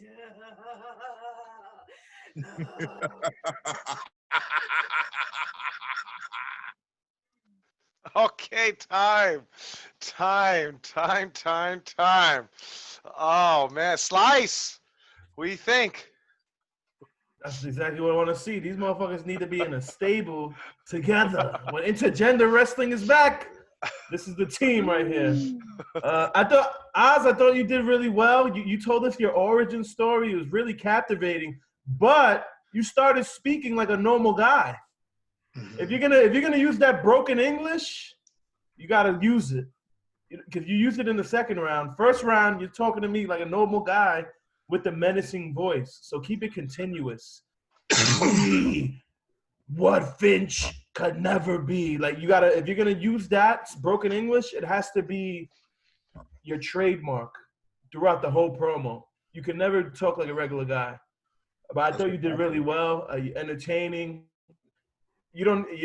Your mind is working. You're not trying to talk back to her. She just fucking laughed. You laugh right back. That's like that's really good character work. Because if you would have said, "Okay, keep laughing," shit, like, you know what I mean? Fuck that. Laugh back. You and her are like on the same spectrum. I thought you did really well. I thought you did really well, especially when you had fucking 0 seconds to prepare and you didn't stutter at all. You stuttered more in the battle where you knew who you were going against for 5 minutes, 10 minutes. And so you're freestyling this, and it was all continuous.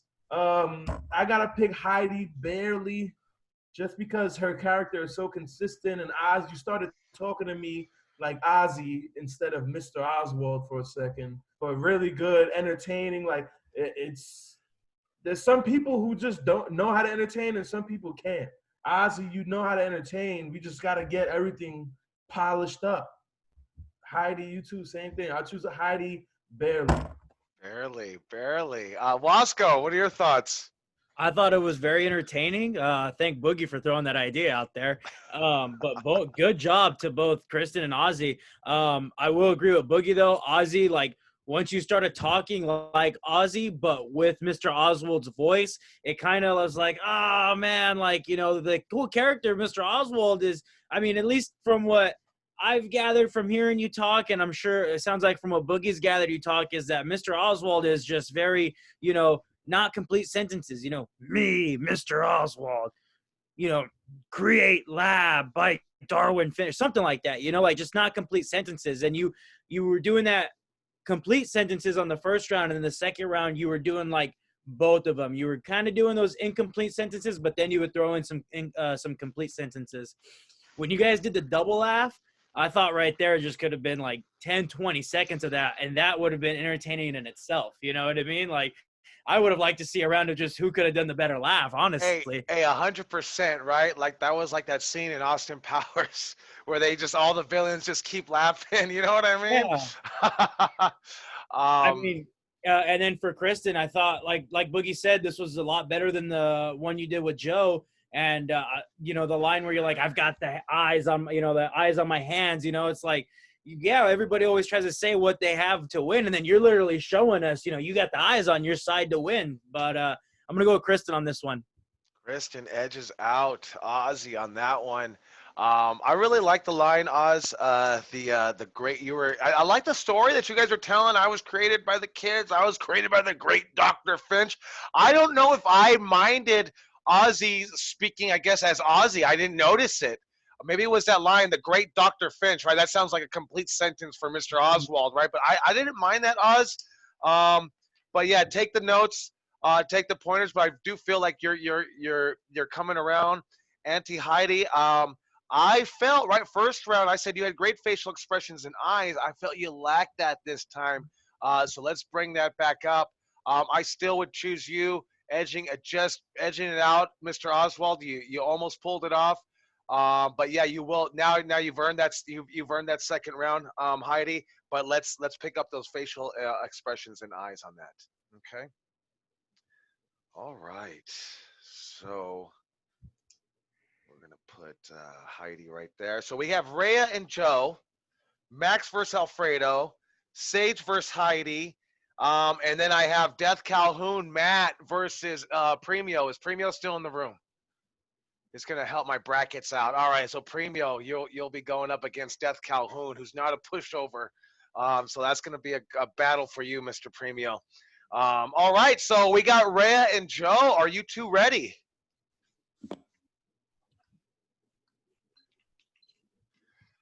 Let's see.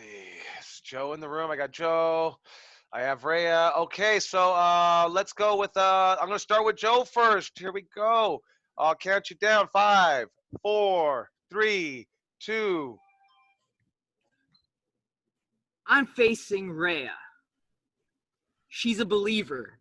I think when I hear her name, I think she's an idealist, a believer, someone who's fighting for something bigger than herself. She believes that she has something to prove. And people like that make the best opponents. But see, Rhea, I got something to prove too. I came into the world of professional wrestling to prove that my technique and my kicks are the best there ever was. And if I have to beat you down to prove that, I will not hesitate. Because it's your ideals versus mine. And trust me, I believe that I will beat you down to the point where you're gonna be afraid of believing again. There's nothing that you can do, Harakiri, that can make me stop believing in myself. Your kicks may come fast, but I can dodge them, and I can kick you back harder than you ever thought was possible.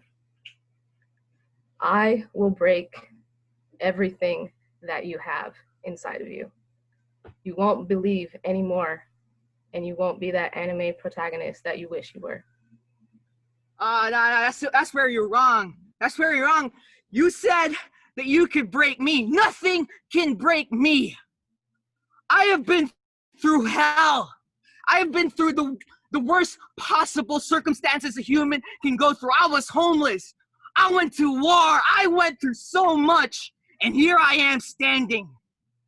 My belief was not shaken. If you're coming at me with that attitude, then trust me. I think, no, I know that you don't believe in yourself enough.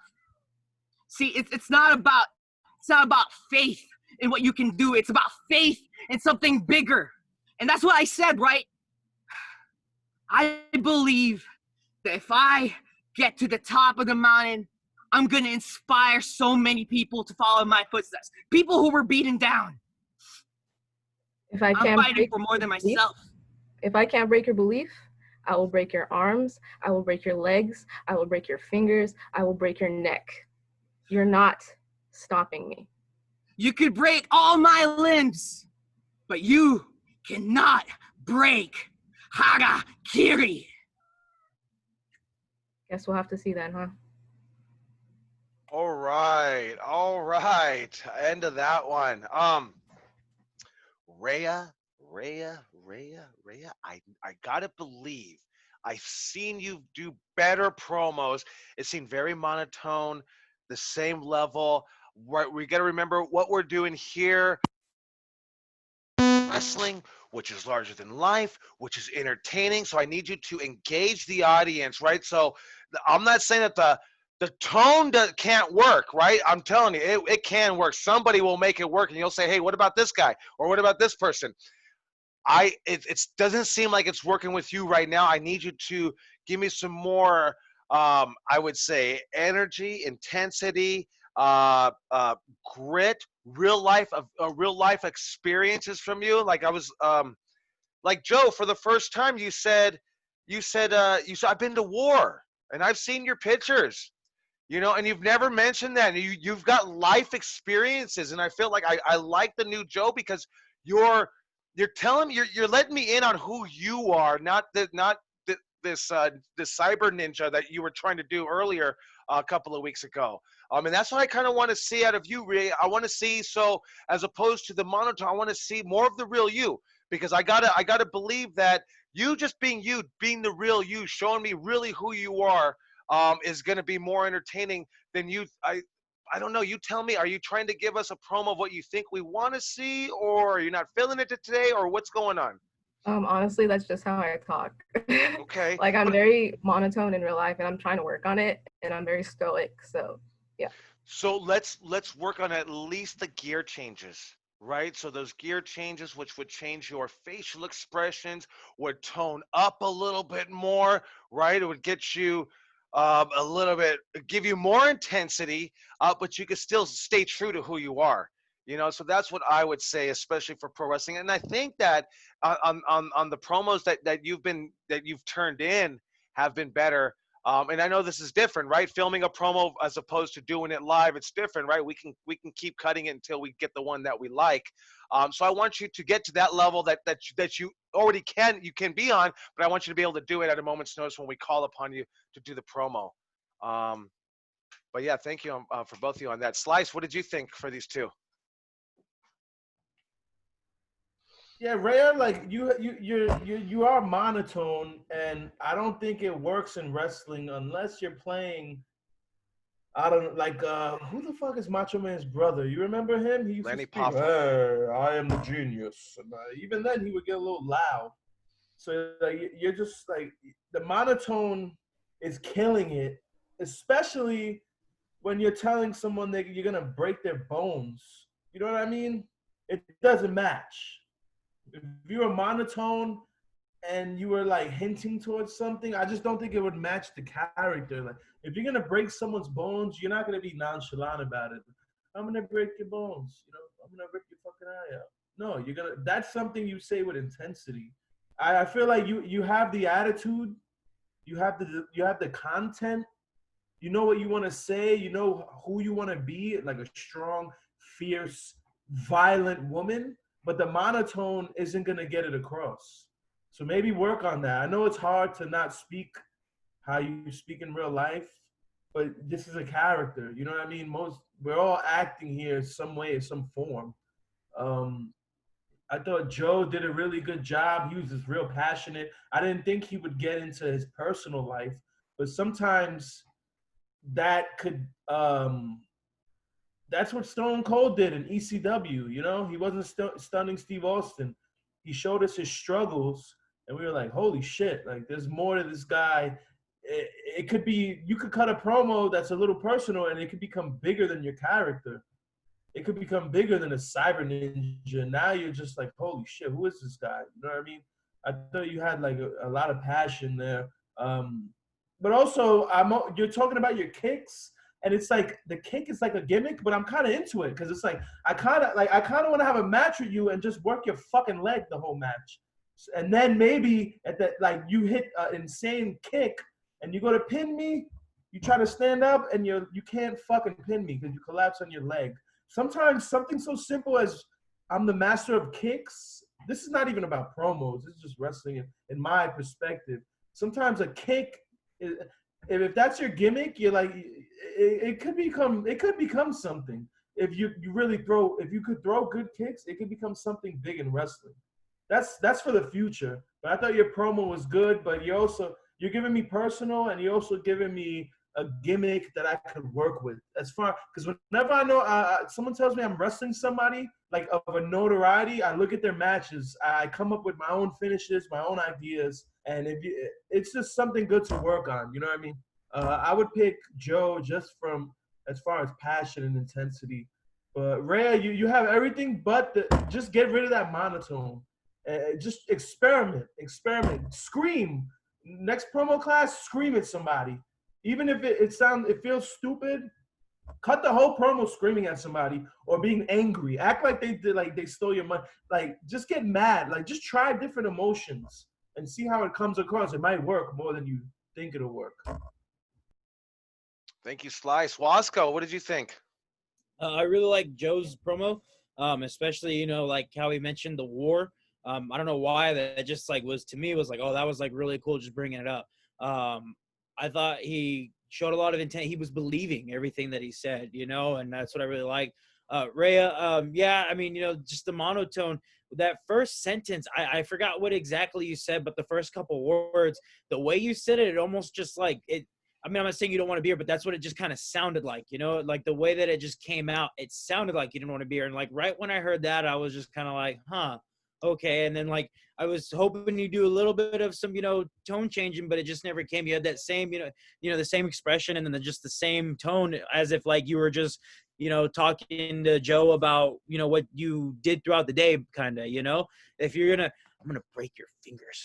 I'm going to break your nose. I'm going to break your shoulder. I'm going to break your hand. I'm going to break your neck. Like, believe it. Get it, believe what you're about to say. Show that you're going to, obviously you can't break your finger, but show that you're going to try and break his finger, But the words that you're saying, they're good. Now we just got to focus on, getting those facials, that tone. We got to get that across. Like Boogie said, try the screaming, try something else. I mean, if you don't feel comfortable enough practicing it in class, film yourself because you just doing it without watching it, you're not going to know if that's actually good or not. You know, you filming, watching the film back, you're going to realize like, oh yeah, I don't like that, you know? Cause I mean, I wanted to try and do that old school screaming promo. And then I filmed myself doing it. I was like, no, that's just complete garbage. You know, I don't like that at all. And I was like, all right, you know, I'm glad that I filmed it during doing a practice promo. Now I know that I'm never going to do that. So, you know, practice all these different types of promos, and then like, you'll know which direction you want to go in for what type of promo you. But I'm gonna have to go with. Who did you say, Wasco? I said Joe. Joe. All right. I also would have to go to Joe, right, due to the passion. And I think really letting us in on your real life, like that war line, like it's Wasco said the same thing. It touched him. I think it touched me also. It made you real to me. Like with this guy can kick some fucking ass. So yeah, I would do Joe, and then Ray, I just keep working on it. Keep working on it until you have that unconscious confidence of going in there and hitting that promo every single time. Okay. All right. So thank you, you two. We got Max versus Alfredo is next. Then it's going to be Sage versus Aunt Heidi, and then Matt versus Premio. All right. So up next, Max versus Alfredo. Are we both in the house here? I see Alfredo and. Yeah. All right, Mr. Max. Can I get your gimmick name, Alfredo? I kind of missed it. Oh, no, you're good. Richter Chains. Richter Chains. Okay, thank you. I knew it was like chains or something. Yeah. Gotcha. All right. Okay, so let's go ahead and get Malcolm. You'll start this one, and I'll count you down. In 5, 4, 3, 2. Richter, you come to me and you show me that you are a man. You're a man's man. You show confidence. You believe in yourself. You carry that mask and you hold it up and you know who you are. If I'm being honest, I'm lost. I'm a broken man, Richter, and I need you to use the chains to chain me back together. So I'm begging you to teach me, because I don't know anybody like you. Teach me your ways, Richter. Show me how to be better. See, Maxwell, I've been thinking about this for a couple weeks now, and I think you're the best out here in these interviews talking. I think you're as great as the guy that you want to be in Raw. I think you're better than him, but you just have to believe it. You have to want it. You have to want it like I want it. You see the mask that I wear all the time? That's just for gimmicks, man. I just want to be a pro wrestler. I want to be a lucha libre star. No. I should just want to be myself. I should just want to be me, Richter Chains, not somebody else. One day I'm going to be the greatest that has ever lived. And maybe you can be with me at the top of the mountain. See, Richter, these voices, they tell me where to go. They tell me what to do. Sometimes they're right, sometimes they're wrong, but you know what?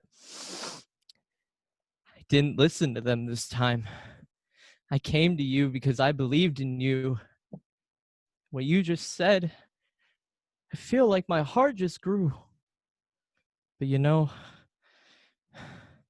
maybe we can work together like you said. Maybe I could give you the things that I know.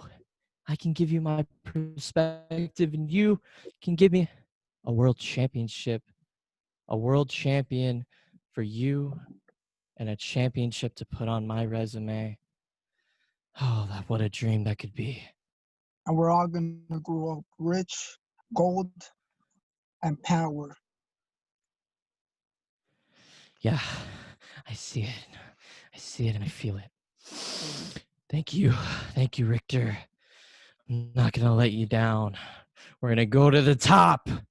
We're going to show people that when you have two different types of perspective, when that ball gets rolling and that wheel gets rolling, it's never going to stop. Yep. Time. Let me see. You know what I miss? I don't know if I quite like the line, Max, but I do miss the tippity top.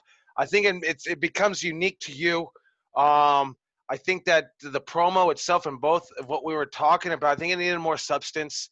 I think you guys just agreed with each other like really quick, really soon. Right, we want to have that contrast a little bit, or maybe a match. A match would make us agree to join each other. I would probably fight back and forth a little bit. I liked Max the way you I think the acting. I think you toned it down a little bit. I was buying it a little bit more this time than the first round. Alfredo, I don't think you ever really got to the fire that you did in the first round when you faced who did you face? When you faced Philip. I felt that you kind of right here. You never got up here. That first promo battle, you went up here, came down, came back up here, got higher. I think here you just kind of went here and then stood leveled. So I would work on those emotion changes, and I think that happened because you agreed with him right away. I think that maybe we should have bantered a little bit more. Slice, what did you think? Yeah, Alfredo, you lost me like right away. You really didn't say anything except like you almost exposed the business. You're like, I'm only wearing this mask as a gimmick, man. I want to be myself. Richter Chains, like you're Alfredo. Like you're like it's all over the place. I just didn't get where like performance is one thing, delivery is one thing, dialogue is another. And I just didn't. I mean, the delivery was good. You had intensity, but you didn't say anything. You didn't get any point across. There, I didn't know where you were going. Malcolm, I thought your performance was good. It didn't seem as phony as earlier. You did some heavy breathing.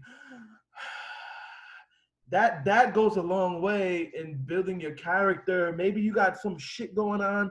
Take a deep breath. You did like fake crying yesterday. Yeah. Terrible. Never do it again. All it took was a deep breath today, 2 seconds. And I'm like, what the fuck is wrong with this guy? Like, it adds a little depth to the character. I don't feel like your dialogue was anything special, only because, you guys are agreeing. This is a battle. How much more interesting would it be if Alfredo was like, I'm not gonna do it. You have nothing for me. You guys have to create a fucking lane for each other to go at each other. I heard like you're not gonna give me a championship. You're probably gonna steal it when I'm not like give each other opportunities and storylines to mingle as opposed. I think you guys just didn't create enough for each other. And this is the same when you're in the ring. It's the same. If you're not gonna give someone the opportunity and like it's maybe I just didn't like where the promo itself, the story was going. But Alfredo, I just need more. Think about what you're saying, because you're saying it well, but you ain't saying shit, to be honest. You ain't saying anything special, creative, funny, scary, angry, eye-opening. Well, Malcolm, you just had a little more oomph. You had a little more. You seemed like a complete character, and you didn't speak about the business as a gimmick, which you never want to do. We clip that in the butt now. We don't ever speak about wrestling as a fan. You know, I know you guys are just starting promo, haven't even taken a bump, but you'll learn these things as time goes on. But I'll choose Malcolm just because he had a little more content, a little more dialogue, and a little more character. Thank you, Slice. Okay, all right. Wasco, what are your thoughts and who's your pick? So to kind of reiterate, like Boogie on the heavy breathing, I'll be the one to say it just because like there's gonna be smart marks that are gonna say it. Just be very cautious the way you breathe and let out a sigh, because I mean, to me, like I just right away just heard and like right away it just sounded like you were like one either getting turned on or like something just coming out of you, having bodily fluids come out. So I got you. What if he gets turned on? It's 2020. Oh, no, I'm not saying, God. Who knows? I'm not saying that's Goldust wrong. was ahead of his time. I'm not saying that there's anything wrong if you are, but I'm not sure if that's the way you were going for in your promo. So I mean, it wasn't. If anything, I'm trying to turn it down more, like y'all said. I am going for the crazy character, so like I thought the breathing would be a good way to show like, okay, calm down, let everything chill for a minute. To one for me, so I could get my sense out, and two, so the character can like breathe a little bit.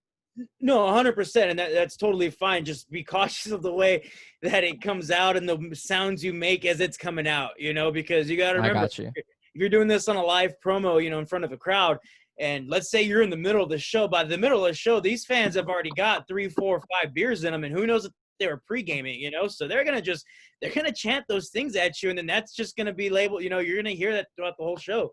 I mean, there is Ray Romero Jr., for example. I mean, this was at an Up All Night. He was the first match. So, I mean, I don't know how many people were drunk, but he was wearing white tights and he got called, little dick for his whole match, and like that's kind of stuck with him forever. So it's like one of those things, like you may not think it's going to stick, but it's going to stick. So just be cautious of something like that. And then Alfredo, I agree with Boogie. I'm sorry, I'm looking at Boogie real quick. I gotta agree with Boogie. Just like the fire just wasn't there as it was, in previous promos that I've seen you do. So don't let it get away from you because Max's character, is very not matching your intensity. Keep that intensity. There wasn't anything memorable that you said for me on this one. Like the first one, Phil. You called him a workhorse. You built him up. And this one, it just kind of like, yeah, you agreed with him on a lot of things he said. But I'm gonna have to go with Max on this one. Coach, you muted. So Max goes to the next round on that one. I think it would have been a hard choice for me on this one. I probably would have went with Alfredo based on his previous promo, not on this one. It would have been something that you did for your previous work. But Max will go ahead to the next round, 2-1. Thank you, Alfredo. Thank you, Max. So let's go ahead and go on. Appreciate it. Good work on both of you. Sage versus Aunt Heidi is next. Then Matt versus Premio. Max, you have something to say to add to that? No, I kind of feel like I dropped the ball on Alfredo a little bit. Like I thought he was gonna be like, nah, you can't join me. So I had and then he was like, no, you can. So it kind of, I didn't go the way I thought it was gonna go. So I just I feel like I dropped the ball on the content. So that's my bad, Alfredo. But It's okay. I should have said no. I didn't have anything to go with no, so I just went with yeah. It's on me. it's all good. But thank you. I like the way you're thinking, Max. I mean, that's what you do in a match, right? I mean, I can't have a great match by myself. I need Boogie to work with me, And if I don't post for him right and I make him look like garbage, that's on me. And I like that that you went in there thinking about that because it's not about just me. It's about the match, and there's a lot of people involved in that match. So that's I like that way of thinking, Max. All right. Okay, so Sage versus Aunt Heidi. Are we both in the house? We're both ready? I see Aunt Heidi. I see Sage is ready to rock. Okay, so let's start. Hey, Wasco, who are we starting with? Let's go Sage. Sage, starting with Sage. All right.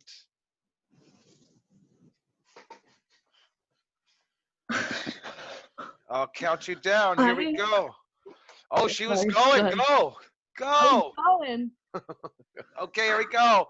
Here we go. We'll go in 5, 4, 3, 2. I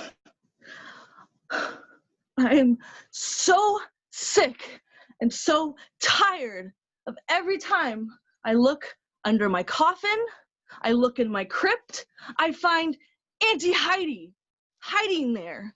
But you know what, Auntie Heidi, the Pumpkin Queen is also a creature of evil.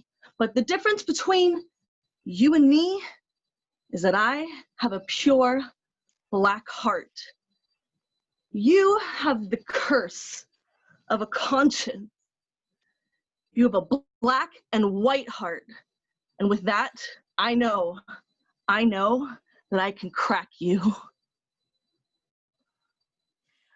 pumpkin queen, pumpkin queen, pumpkin queen. I shouldn't have said that. And In fact, that white part looked up to you. You showed us that it was possible to swing it with men as well as women. But you struck a very sensitive nerve. I'm fighting to make sure that that white part is no longer shackling me down. So, you want the black part? I'm going to give you the black part. I originally was going to go at you full respectful, but the gloves are coming off, mate. I'm going to take your pretty little crown on that pretty little head of yours, and I'm going to dethrone you, and I will be the new king of horror. Oh, watch yourself, Sage, because I'm watching you.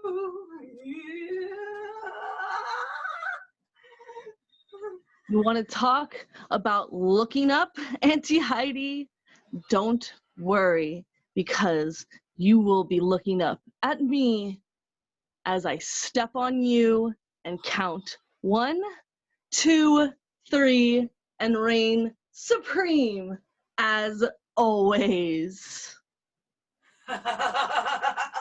Oh, there's the pumpkin queen, I know. I was worried when you had left the game for a while, but this is gonna be so much fun. Yes, we better watch all your candies, because I'm the razor blades in them. You're gonna watch that coffin, because I'm gonna be tapping my fingers on them when you least expect it. Oh, pumpkin queen. Oh, let's see if that pumpkin has any rot in it, and I'm gonna smash it over my bloody foot. Oh, yes. It'll be all over soon, Miss Sage. It'll be all over soon. Time. Come on, let me play back. Oh, sorry, Sage. Wait, no, not sorry, not sorry. I really enjoyed both promos on this. I don't know who I would pick, but I'll tell you this. Heidi, if you would have given me better believability in your eyes, I think you would have easily taken this one. I felt that I felt that in the first round you did way better. I think I'm not saying you did worse in the second round. Now I think it was the same as the second round. I really want to see the change in the emotion in your eyes on that one. Sage, like Boogie said the last time, I think you know you've been around the block. You're pulling out all the stops. I did notice this time when Boogie mentioned that you going into the camera. I thought that you do that really well, and it does really add emphasis to what you're speaking about, puts the exclamation point on it. I felt that I ended it, but I felt that she was laughing, and you could have came in. I know you were waiting for her to finish, but I felt that it was dying down, and it seemed like Heidi said, "Well, let me keep talking," because she didn't come in quick enough. But otherwise, I thought it was a great job from both of you. That's what I get for being nice. Fuck. Right? Yeah. Come in. I felt that there was that opening that you could have come in, and it wouldn't have been cutting her off, because she would have been like, "Oh, good." I think she would have been like, "Oh, good," because I didn't have another line, or I didn't want to use my next line. Wasco, what did you think of these two? I thought it was great on both ends, and I agree. I felt like I was waiting for Sage to cut Kristen off. I do agree that laugh. I think this late in the promo battle, it's kind of like it is a tournament, so in terms of working a match, working the leg, maybe finally like her laugh is her big finish, so maybe finally somebody kicks out of that finish, or something like that, to where they cut the laugh off, and it's like, no, fuck that, like I'm not letting you laugh and get that big, oh my gosh, there's that laugh again kind of deal, kind of like when when finally Ric Flair puts in the figure four, and he's getting it, and then like they build up, oh my gosh, they turn it over, and the match keeps going, so I kind of think like in promo wise, like her laugh's almost her finish, so that would have been a big kick out to cut her off, like Chaos said. I'm gonna have to go with Kristen on this one, only just because the second round, it was, to me, it was neck and neck on the first one, and then just the way that Kristen just carried herself in the second one. I'm not saying Sage's second round was bad or anything. I just feel like Kristen's second round was a little bit better, so I'm gonna have to go with Kristen. Kristen. All right, Slice. What are your thoughts and who do you pick? It's hard. I don't know if I could pick. Man, because I felt like Sage won the first round. The way she came in, she definitely won like the first half of that of the battle. But then when she had her second chance, she said, "I'm gonna pin you 1, 2, 3. Reign supreme, Easter egg, very well, very good. But I feel like you lost like your horror edge, and then the way she came back in, I feel like Kristen was much more confident the second half. So I can't really judge it because I feel like Sage's first half was like way better, and Kristen's second half was way better. Um, but if Sage would have just cut her off and said some extra shit to finish the promo before you call time, I know that's why she wanted to say because the way she came in, Creature of the Night, she created a dialogue. And something that I'm saying, when you create opportunities for other people, she created a fucking dialogue out of nowhere. You have a black and white heart. You're not like me. You don't have a full black heart. Now Kristen has something to work with. You know, you're helping each other, even though you're battling each other. You're creating a story for each other.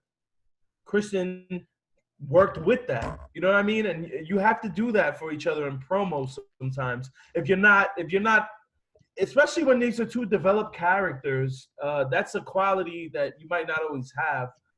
Sometimes you don't have your character. Me, I don't always create opportunities for people. I just make fun of them. But sometimes I might ask them questions.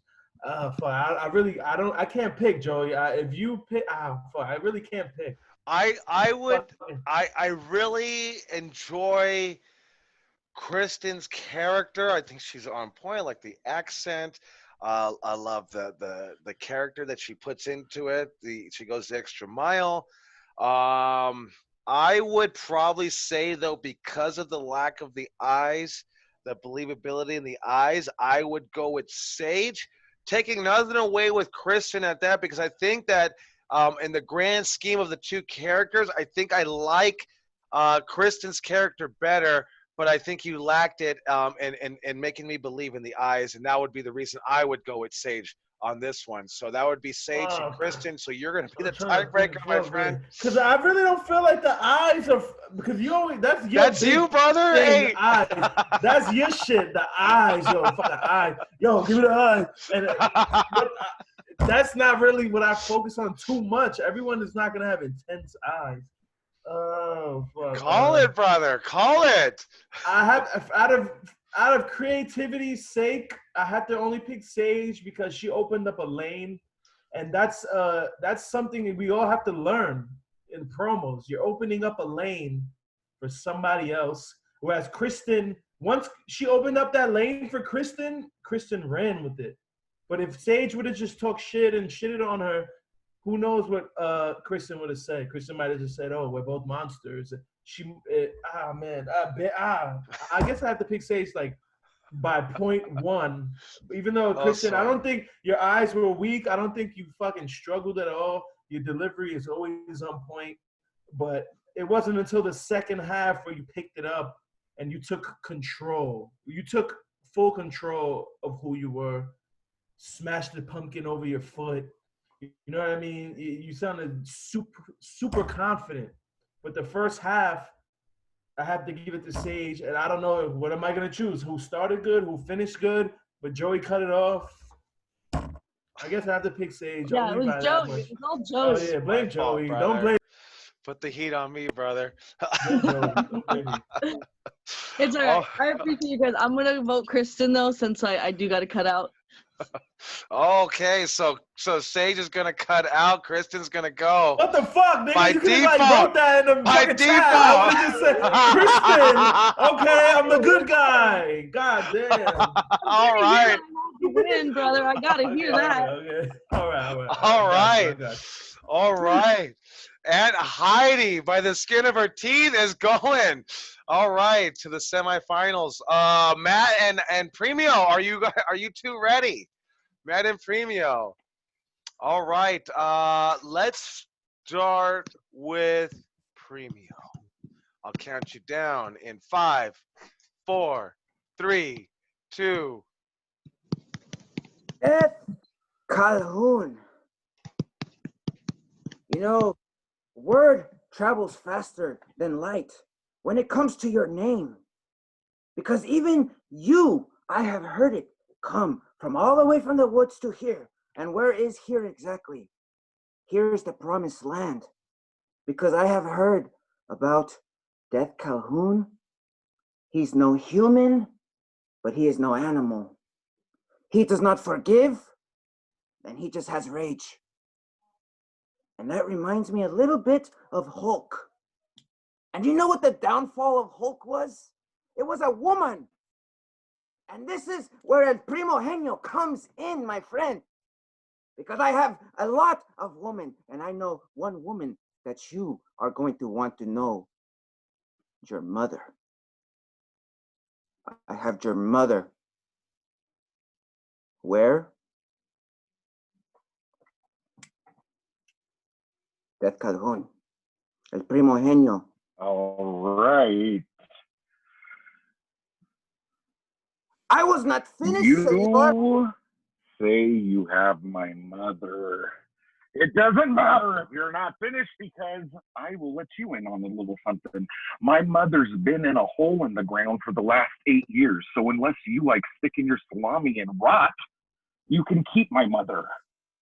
The other thing you don't understand is that I don't care that you got your pecs done. I don't care that you got your teeth done. I don't care that you were in a movie with your cousin. You are not The Rock. Oh shit, you're not even Roman Reigns. Oh man. Who? Premio. That's who I'm talking to. I got confused. I thought we were in a Chippendale strip club. Oh, you're done. Because you see, I thought I was talking. I thought I was. Not done. Excuse me, senor. I'm not done. I am cutting you off because you cut me off. I thought I was talking to the Viking Raiders. I thought I was. The thing you don't understand is Excuse me, senor. Senor, relax. You are on full rage mode right now, like the pre-workout. The rage pre-workout, you need to relax. You need to stop it. Whatever you are doing is not working for you. You are stuck in the woods. Don't you know that being in the woods, being isolated, it makes you crazy. It makes you crazy because your mother is not dead. Your mother is not dead, senor. Your mother is much alive. Your mother is alive and she is well. But it will not be like that. Worms crawling in the nooks and crannies doesn't make her alive, mister. Just because there is no pulse. That's what makes her dead. But the thing that you are forgetting here and that you don't understand is that we need to be talking about professional wrestling and not the necrophilia of you sticking it to my dead mom. So, the thing you need to know is I, Death Calhoun, am to pro wrestling as the sun is to the solar system. It revolves around me. Everything revolves around me. And when I go supernova, mister, you're going to feel that burn and it's going to singe all those hairs all over your head, your beard, all the way down to where the hairs stop growing on the bottom of your feet. Because I am what puts the asses in the seats. I am a CTV. I put the ham and eggers in the fucking rafters. Sir, senor. Awful, senor. awful human being. Senor. Wrong. You put asses in. You scare the people from their seats. The reason that there's going to be people in the seats is because of me. And most of them are going to be women. And when I was and they'll all be dead because do not cut me off. Do not cut me off, senor. I let you speak. You let me speak now. Okay. Mr. Viking Raider, wannabe, sir. When I was talking about mother, I was talking about Mother Nature. Because you live in the woods. You talk about not that long ago that you were chopping off the wood and this and that. And people go for the big wood and they don't pick the small wood. But guess what? Mother Nature is only alive because I let it. And you want to talk about professional wrestling? Good. I am glad you brought that up because I am the first son of professional wrestling. Everything is going to come to me. And I am glad that they put me up against you, because people still believe that someone that looks like you, with all the rage, that is not nice, that takes things without asking. You, sir, you have the epitome of what a professional wrestler needs to be. I can see it. I can see championship material on you. But that is not gonna happen when El Primo Genio and Death Calhoun go one-on-one, because I want this more than you. Then give me a hair versus hair match. I mean want you if it's bald. not wrapped I around want all my the waist. hair off. And And I'm excuse gonna me, do it senor. with nair. I'm gonna rub your whole body down with some furry foam. And then I'm just gonna lie my hands across and pull all the hair off of you by the roots, to where you are like a little baby seal barking for a freaking fish. Time. Oh my God. Fucking hell, dude. I blew the shit out of that. That was awful. I'm so sorry. I thought I agree. I thought that Matt could do better than that. I thought Premio, you kind of were just dragging your lines on, and when he was trying to talk, you were like, I've still got 14 more words without saying much. I think your last round you said the most. But I think otherwise you were just kind of just dragging it on. You weren't back and forth playing that ball. Like you were just like where he was trying to get in edgewise, and it got like kind of got uncomfortable in there. I think maybe Matt, him talking about your mom threw you off a little bit. I really It threw me off, but my mom's not dead. I just want everyone to know that. Oh, okay. Like that wasn't offensive or anything. I Like thought that. she was. I was like, fuck, dude. How do I? I'm ashamed. Yeah, bro. Hey, where you going? Hey, where were you going anyway with it? I mean, anyways. But I like that way. I don't know what the hell you guys were talking about, but then I like the way Death Calhoun said, "Hey, you know what? We got to get back on track, and let's get it back on track." Yeah, I thought, man, I expected a little bit better. I get it. When we do these promo battles, we go over 2 hours. People start getting a little tired. You don't have the same fire that you had when we started. I totally understand that. I think I might have I might be going with Matt on this one. I felt that you need to let him talk a little bit more, Hyde. Like I get it. Like it's like playing that game. If we're playing the work shoot and you go for a takedown, if I just fight it, then it becomes sloppy. And I think that's where it was getting when he was trying to come in and talk, and you were like, I'm not gonna let you talk. And you did that like 2 or 3 times. You know, once is okay, you know, because I'm not done with what I'm gonna say. But then I think you didn't have any exclamation point to put onto it until the actual end. Slice, what did you think of it? Oh, I'm so happy that your mom is not dead, bro, because I feel like you was having a fucking nervous breakdown during a promo. I'm like, oh shit, this motherfucker Hyde. Like, if the school ever opens up and fucking we go back to fucking wherever we go, this guy is gonna fuck Hyde up, and I'm gonna have to like, yo. Nah. So the fact that your mom is not dead, and it looked like it ruined your promo. It looked like you got personal and you lost your character. You lost your psychotic edge, Matt. You started speaking as, remember the voice I said that I don't like? Totally. Like your normal voice came into play, and you lost your character completely. And then I wasn't a fan of you calling him Viking Raiders, him calling you Roman Reigns, The Rock. We're not doing that. We're not in the WWE. You guys think I'm doing good in my career? I'm not even sniffing WWE. I'm not gonna mention these guys. We're not gonna mention these guys because we come across as fucking marks, and that's a lesson you'll learn in real life. Hyde, you know better. Hyde, you know better. Call them Viking Raiders. You don't gotta call them that. Matt, you'll learn. I baited you. But we're not doing that. We're not doing that shit. Period. We're not marks. This is one of the most prestigious wrestling schools in the fucking country, and if not the fucking world. But if I was gonna pick, I have to pick Matt. Matt, towards like the last part of your promo, you brought it back to your menacing voice, your menacing character, but I feel like it was too late. You exposed yourself. You gave us the human being in you when we didn't need the human being in you. I thought Hyde just got under your skin. And then Hyde brought it back to Mother Nature. He didn't get an opportunity to explain, but when he said that, I was kind of relieved, but I was also it was kind of genius. This guy's talking about Mother Nature, and he just ruined your whole fucking character, which is completely against creating a lane for your opponent. But if Hyde wants to win, he wants to win. And I thought he kept it. I thought he kept his character. He kept his cool. He kept his character.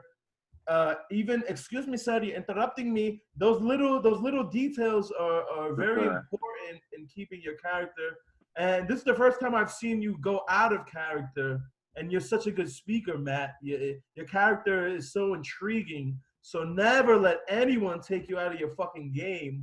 But you got took out of your game. I have to pick Hyde, even though Hyde didn't do anything magical, but he just got under your skin. And I guess we play to win here. If you don't create a lane, you take it. He took his win. That's it. Mr. Lane, what did you mean by that? Like if you would have said Mother Nature in the beginning, maybe he wouldn't have acted emotional. But you know what I mean? Sage said, Heidi you have a black and white heart. I have a black heart. Sage said that before Kristen said anything. So Kristen could comment on that. You know what I mean? Okay. Whereas you spoke about his mother, and instead of him saying, I don't have a mother, I was born out of hell, I don't have a mother, he started like, my mom is dead, man, what the fuck, I'm gonna fuck you up. You know what I mean? That he didn't go where you might have wanted him to go. He fucked up. That's all I mean by creating a lane. You mentioned mother, and it might not have been beneficial for him. You know what I mean? That's all I mean. Mr. Hyde, did you come with the accent today and you didn't have the accent yesterday? Yeah, I tried the accent today because you liked it, and I'm just trying to find if it felt more natural. But I think I liked better yesterday. I don't know. I think I said I liked the accent, but I think I liked better yesterday, to be honest with you. I did see the difference. Okay. Wasco, is Wasco still here? Yeah, I'm still here. All right, what did you think? And who do you choose? Yeah. And who did you choose, Slice? You said Hyde? Or Premio? Yeah, I tried El Premio Genio. Should have kept the glasses on. Keep the glasses on, man, because you ugly. Fuck you. All right, Wasco, what did you think and who did you pick? Yeah, real quick, Jam. Joey will tell you two things. He's gonna tell you he likes the old way, and then you do the old way, and he's be like, "No, fuck that. Do the other thing." Happens to me all the time, dude. So don't worry. Like Boogie, I absolutely hated the references to the Viking Raiders, The Rock, and Roman Reigns. Like, you did it once, and I was kind of like, all right, Hyde, like, you should know better. And then you did it again, and I rolled my eyes, and I gave up on your promo. I was like, all right, really? Like, we have two references to the Viking Raiders? I mean, just because he has a beard doesn't mean he's like the Viking Raiders, dude. Like, honestly, right when you said Viking Raiders, I was like, he could have said Paul Bunyan. And if you don't know who Paul Bunyan is, Paul Bunyan's this mythical. I don't even know if he's mythical, but if Northern California up by Eureka and Rio Del, like, you do chop down redwoods, you know, and it would have worked perfectly for Matt because in his first promo with Ozzy, you know, he's talking about chopping down trees. Paul Bunyan was a big dude who had a beard. So right away, when you said Viking Raiders, I was like, Paul Bunyan.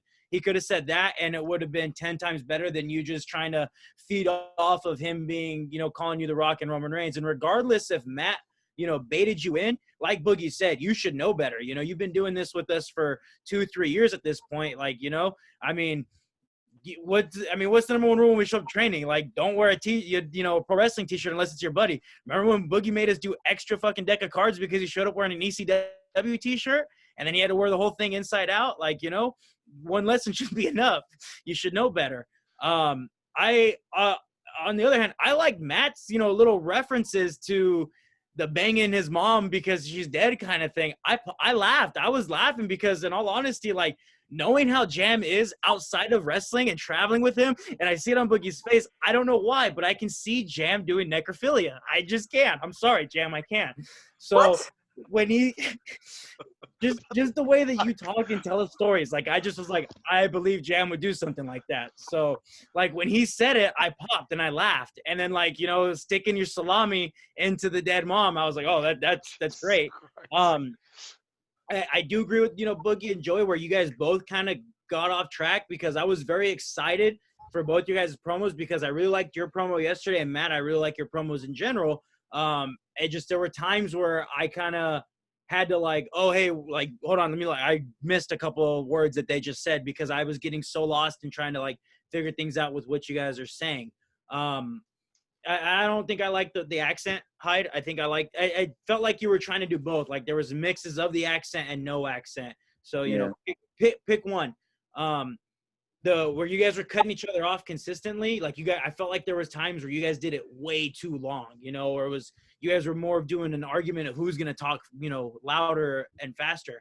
Jam, you do it all the time. And, you know, outside of the ring, you know, that little thing, that's perfect for Primo to do if you know, he gets cut off, you know, like he cut you off. Hey, man, you know, like you do it to us all the time when we make fun of you. Why don't you do it in your promos if he cut you off? Like I was waiting for you to hit that, and you never did. You sir, which was funny, but I felt like that would have done a lot more than saying sir 15, 20 times, you know? Just because you said the Viking Raiders twice, it made me just completely dislike your promo, so I'm gonna have to go with Matt. I'm sorry, Jam. Matt, so one for Matt, one for Jam. Is that what Slice picked? Slice picked Jam. Yeah, I feel that since you did the accent, I did definitely hear you fall off the accent. I think that you threw it off track, Hyde, and I think that although you can overspeak him to get your point across, I think it was almost a cringe moment of like, oh, you guys just get back on track. Someone play ball a little bit. And then I guess I would like to say, Hyde, right? I think that it's recurrent right now. You should know better. I would go with Matt on this one also. So 2-1 on that one. Matt, thank you, Primo. Thank you, Matt.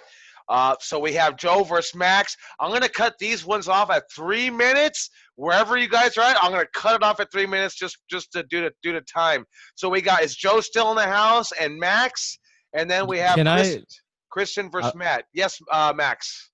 I was just gonna say, since like there's already an established thing with Joe's character Rain and Willie from the class promos, can I be like Willie's representative if Willie is consenting, just for like the storyline? Yeah, that's fine. Hey, you create your story, man. Yeah, hey, ask for forgiveness.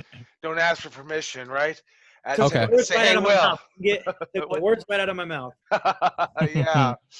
All right. So yes, you can do that. So Joe versus Max, and then Christian versus Matt. I will cut them off at 3 minutes, no matter where we're at. So let's play that give and take. All right. So we'll start with who do you want to start with, Vinny? Let's go, Max. We're gonna start with Max, and I'll count you down in 5, 4, 3, 2. Hara Kitty. You say that you're a man of many kicks, the roundhouse, whatever. I don't even care about your little roundhouse thing. You throw a lot of kicks, you do a lot of this, you do a lot of that.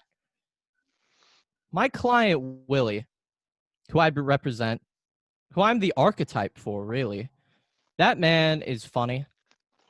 But more than his funniness and his awesome personality and smile, this man is a brute. He is going to catch your kick. He's going to elbow you in the leg. He's going to slam you on the mat. And he's going to pin you 1, 2, 3. Nothing about it. It's easy for him. His perspective is different than yours, Hara. You can't kick yourself out of this one. Well, I hate to burst your bubble, Malcolm, but this ain't Karate Kid. He ain't going to catch my leg and break it and just win. This is professional wrestling. And I know you said that you don't care what I do. That tells me you haven't been paying attention, because my kicks are all lethal. You brought up the fact that Willie is a funny guy. This ain't a comedy. This is the story of Harakiri, the protagonist of professional wrestling rising to the top. Willie is an obstacle. and I will overcome that obstacle. He's just another mountain for me to destroy. You see, Hada, if we're talking about Karate Kid, Willie is Daniel LaRusso, and you, my friend, are in Cobra Kai. You, my friend, are like Johnny Lawrence, talking about stealing girls and stuff like that. Let me tell you something, brother. Willie here is just going to take your kicks. Like I said, there's nothing, I don't need to watch your matches. He's going to take your kicks. He's going to hit him in the knee. He's going to pin you 1, 2, 3. And I'm going to look at Rain, and I'm going to say, I'm going to rain on your parade, Rain. Because Hada, you got nothing for Willie. Willie's ready for you, and I'm ready for Rain. If you're not watching my matches, then you're not doing a good job as a manager, because you need to be scouting. You need to understand what I will do to your client. You need to understand how I will destroy him. I am the roundhouse assassin. You do not underestimate me. And if you do, you know that he ain't walking out of that place alive. And you're gonna walk out with a broken leg, because not only is he gonna snap your leg, I'm gonna roll it over. Kick his ass with one leg. And I'll roll the other one over. Time. 3 minutes. Wow, that was bad. I'm sorry. Right. I think we come to the end. We're over 2 hours. Get a little more tired. I felt that Max, you could have put more into it. Like even when I say, hey Max, I don't like that fake crying or that fake acting, I felt that you put more into it, more oomph into those promos than this one. I don't know, maybe I get it. Yeah, you are tired when we keep hearing. We've been listening to 2.5 hours worth of promos. That gets tiring, right? It really does, even if you love it. But you got to have that ability, like I talked about X-Pac. I got to turn it on at a moment's notice, no matter what, So I thought you lacked in that one a little bit. I really like the fire that Joe's been bringing. And the reason I say that is because I totally did not like the character that you did about a week and a half ago. I think it was the cyberpunk. I didn't think it was coming off genuine. But I really feel this 180 that you've done has really got me invested into your character and who you are. Just because I think you're just being more of you, who you are. I know you're putting your twist on it. I think you said an anime character, but I really see more of you, and I appreciate that. Just off that, I think I would go with Joe on that one. But I'm not the sole picker on that one, so we'll see what did you think, Mr. Wasco? I'm gonna right off the bat, I'm gonna have to go with Joe. For me, one of the biggest things was when Max said, I'm not even watching your matches. Like right there, that was going to be my critique. But then Joe brought it back, and it's like, well, then you're not a good manager, because, you should always be watching your opponents. I mean, hey, any given Sunday, right? Just because the Jets are defeated doesn't mean when they play the Steelers, if they do that, their one win might be against the undefeated Steelers. Any given Sunday, it can happen. Just because, hey, when Barry Horowitz finally got his first win, right? Nobody thought it was coming, but when he finally did, oh my gosh, like his opponent underestimated him, right? So we can't always, to me, that was like you may not have said anything in terms of like he was like a loser or anything like that, but to me, just right there was like, all right, you're not taking your job as a manager seriously, and you're not taking your opponent seriously. I did feel like you repeated the breaking your leg a little too much. I just felt it was a little over and over again. I like the little twist you guys, brought in the Karate Kid, because everybody can, I would hope the majority of us in here could have watched the Karate Kid, and I feel majority of, population that watch wrestling have probably seen the Karate Kid as well, so people can easily, oh, okay, like he's talking about this movie that I watched on Spike TV when I was like 12 or whatever. You know what I mean? So, it's always good to kind of throw in a little bit, not a lot of mainstream media, but enough to where people will get behind it. Max, I did think that this promo was a better one than even the earlier rounds. So I don't want you to think that this one was bad in any ways. Just we got to work on not repeating things over and over again. And one thing, too, when you like introduce Willie, he's funny. He's got a great personality, which he may be. But, I mean, if you're trying to show that your client is intimidating and a threat.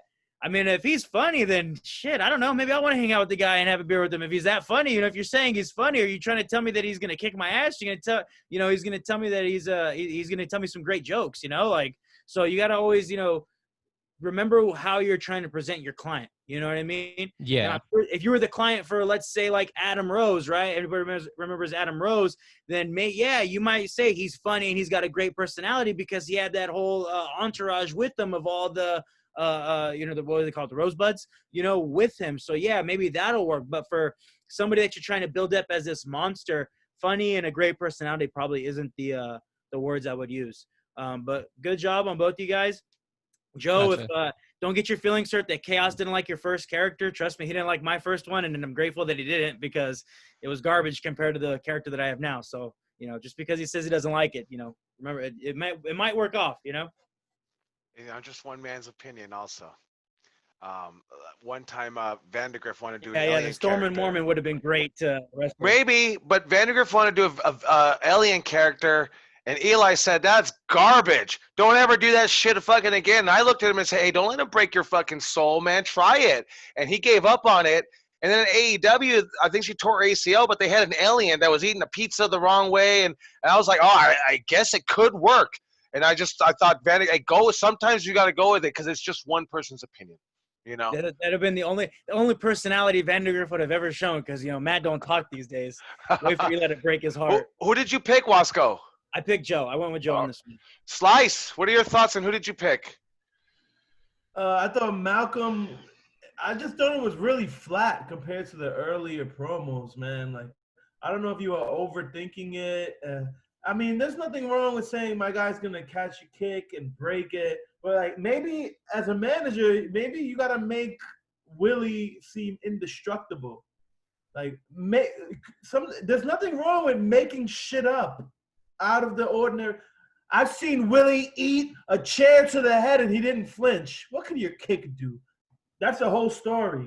Will this guy's kicks fuck Willie up or not? Catch it, break it. He already came back, Karate Kid. It's over. Now you know your guy's not going to catch it and break it. You have to come up with a different story. I thought you didn't really – I thought you just – you seemed like just flustered. Like you didn't know what to say. I think it's been 2 hours. I think it's because too, like Rain's been kind of building Joe in like a heelish way, so I was trying to do a face thing, and I'm not really. Okay. I haven't really explored doing face with this character, which I know I can do. Like I've already like thought of stuff from me and Willie. It's just I am tired, and like that's on me though. That's on me though. Like I dropped the ball. I feel you. I lost. Let me tell you also. 2 months ago, I was tired. Yeah, you put your gear on about what? Before noon, Boogie, and it's on all day, and you're gonna have the ability to turn it on. We're all like really when they go to Monday Night Raw, I think the luxury of Los Angeles, they start at 5, but when they're on the East Coast, they're there at 12 noon, and the show doesn't start until 8 or 9 or whatever it is. So they're in gear all day, doing promos all day. It's dragging, so it's good that you're doing it now, Max. So you can get that out of your system already. Slice, who did you pick on this one? I picked Joe. I like his comebacks, the same Karate Kid. I feel like you don't have to be an anime character to be anime inspired. You could name your finishing move like Kenny Omega is video game inspired. He's maybe the best wrestler in the world right now, top 5. He's not a video game character. He himself, his moves are video game based, or his style is not really. But don't be a full-fledged anime character. We want to know who you are as a person, and then when people invest in the person, you're gonna have people drawn to you. And then, as far as marketing and this and that, Kenny Omega has a video game following who might not even give a fuck about wrestling. Who the fuck is this guy? We play video. Now you might be a wrestler and you get an anime following. Like, I don't even like wrestling, but this guy has fucking Naruto on his tights, whatever. Oh, who is this guy? So I don't know what your cyberpunk character was, but give us who you are as a person. Give us the passion, and then we'll figure out what you like. You know what I mean? We'll figure out. Like people like look at me. Who's this guy? New York asshole. Blah blah blah. They gravitate towards one thing, and then maybe I'll give them another. Anime is not your end all be all. You know what I mean? Just as far as character, I thought your promo was good. You had the fire. Malcolm, you got tired. I don't think you did a horrible job. You know what I mean? You didn't panic, but it just seemed mundane. Like you were just going through the motions. Fuck, we're almost done. I'll pick Joe, but give us your personality, Joe, like your personal life. Sprinkle some anime in there, but don't make it full blown anime. Because once you get famous, let's say you're a great wrestler and people tune into you, you could have anime tights, and then you're gonna draw a bigger crowd. You know what I mean? But don't make that your end all be all, because people who don't know about anime might be like, "Oh, who's this fucking guy? Fuck him." You know what I mean? Thank you. I picked Joe. Good. So Joe will go on. I picked Joe also on that one. Unanimous on that one. Joe will go to the finals. Next match. Thank you too on that one. Next match is Christian and Matt. I appreciate everybody staying late today, so we can get this done. Kristen and Matt, are you two ready? And Slice, who's starting? Kristen has to start. Matt just finished. He's panicking. Look at his fucking face. He's panicking. All right. Yeah. All right. Kristen So Kristen had some time to think. She knew who won that one. All right, here we go. Christian will start, and I'll count you down. I'm going to cut you out at 3 minutes, no matter where we're at. So here we go in 5, 4, 3, 2. Oh, Death Calhoun, the madman who's been locked away, now living in the woods. Oh, so many stories have been made. Wait, From she's so going against many Joe, other right? monsters. Well, No, Kristen versus Matt right now. Oh, fuck, my fault. I'm so sorry.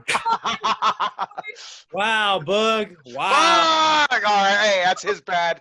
Retake. You said finals.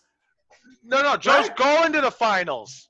Oh, now fuck. determine who's Joe going to face in the Sorry, finals. Heidi. Sorry. Chop his I've ass. been Joey, drinking. chop his ass. Oh man, you threw her whole game off. Now if No, I she did. loses, No, I did. She's now good. if she loses, She's a performer. No. no, sure. I found out the dubious circumstances. It's only fair. I got screwed. Hey, Auntie Heidi's gonna be like, I got screwed over.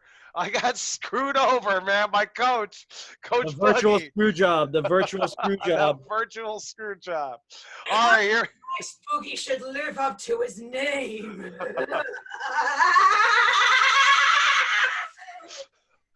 Okay, here we go. I'll count you down, Aunt Heidi, in 5, 4, 3, 2. Oh, Death Calhoun! Oh, the madman in the woods who had been locked up for years upon years. I've heard various stories of this sort, and I get to meet you in the flesh. Oh, this is absolutely brilliant. Oh, I'm almost at a loss for words, Mr. Calhoun, but don't worry. I am going to show you that I can be a good old monster too. You see, I was created but discarded by a little girl. You know, just doesn't quite have a great enough ring. So if I take on this big old monster, that'll make me the biggest monster of them all. Everyone will be chanting my name. So what are you saying, Mr. Calhoun? I do not go where you decide for me to go. I don't like to play with people with knives. I don't like people playing with weapons. The only things I need are my 2 mitts. That's it. That's all there needs to be. And if you come at me with the knife, I'm going to come at you with the fist. Okay, fine. Let's do it your way. Oh, you want fists? I got fists for you. Oh, but look, you know, I've got eyes everywhere. And you better watch yourself, because they're watching you. If I give you a high five, am I going to poke you in the eye? Why are there eyes on your freaking hands? How can you even pick anything up? Doesn't it hurt? Oh, Mr. Calhoun, you're so entertaining, but you're trying my bloody patience. Okay, we're gonna go this very easy or the hard. No, wait! Let's go all hard, oh the bloody way. Fist to fist, face to face, tree smash into bloody tree smash! Now you're speaking my language. Now you're saying something that I like to hear. Let's go. Let's get in there, me and you. I'm gonna roll you around until your eyes pop out of your hands, and it's gonna be beautiful. Oh yes, I'm gonna tear your eyes out, and I'm gonna stick them on my bloody hands, and we'll see who's laughing now! I'm gonna stick your hands on my ass, and we'll see who's laughing. Oh, we're gonna see. You're going to remember my name. I already forgot it. Time. I thought I thought it really picked up at the end. I did like the promos. I would say I would probably edge out and pick Heidi. Although I want to say you used the hands already, you took the gloves off already. I think that's a little repetitive. I think, especially in a promo battle, say this was the same show, you'd only have a chance to do that once. To have that become repetitive. That would probably be my only takeaway for you on this one, Matt. I thought that you rocking back and forth, for me at least, it distracted me a little bit. I wanted you to maybe rock a little bit and then stop. You did something like that, and it just looked really cool on your camera. Like the light was gone in your eyes. I don't know why it looked cool, but it looked really cool. And you actually stopped for a second. I could see your face through the hole. But I just think that rocking just kind of distracted me on that. Other than that, I thought the promos were really good. I don't know where you're going. You're gonna take your hands and put it on my ass. I don't know where you're going with that line. But I would probably say, in my opinion, Kristen might have edged you out on an alternate on that one. But that's just me. There's two other to choose from. Slice, what did you think? I thought it was really good. I really didn't have many. The rocking back and forth didn't bother me. I thought Kristen was consistent, but I thought Matt brought it back. I'm comparing this promo to the promo versus Hyde, and this is what made me interested in Matt's character. I thought he brought a little humor, even as a menace, whereas Heidi is giving you a performance, but she might not touch on multiple emotions, whereas Matt could be like, wow, this guy's fucking kind of scary. And then this guy's like, why the fuck do you have eyes in your hands? It's a question we might not know we want to ask, but he makes us ask it. So if you could be fucking scary as fuck and make us laugh at the same time, that's a quality that it's hard to mimic. I guess I would pick Matt barely. I thought Kristen did a good job, but Kristen I think you might have to maybe you might have to give us different emotions. Your character is so consistent. Your voice acting is so good. But if you do the same thing every time, even filet mignon, if you eat it every day, you get tired of it. You know what I mean? The same wonderful thing, it could get stale. You know what I mean? So maybe you switch it up. Because I just feel like all your promos are very good, very consistent, but they're not. There's nothing differentiating them from one another. Your character, based on each rivalry, should switch up. You know what I mean? Even though you've been placed against a monster, like you're placed against two monsters and Matt and Ozzy. You know what I mean? Placed against different, but I don't know. I think you're both doing really good. But I think the fact that Matt was able to make me laugh as well as make me be like, oh, this guy's fucking scary. that edges me out only a bit. So I would choose him. But I think you both did a great job. No complaints to either of you. Thank you, Sly. So that goes means Wasco's going to be the tiebreaker. Wasco, what are your thoughts and who do you pick? I thought both promos were really good, but I do agree with Chaos and Boogie about Heidi, you know, kind of being using, you know, the same, you know, lines and things.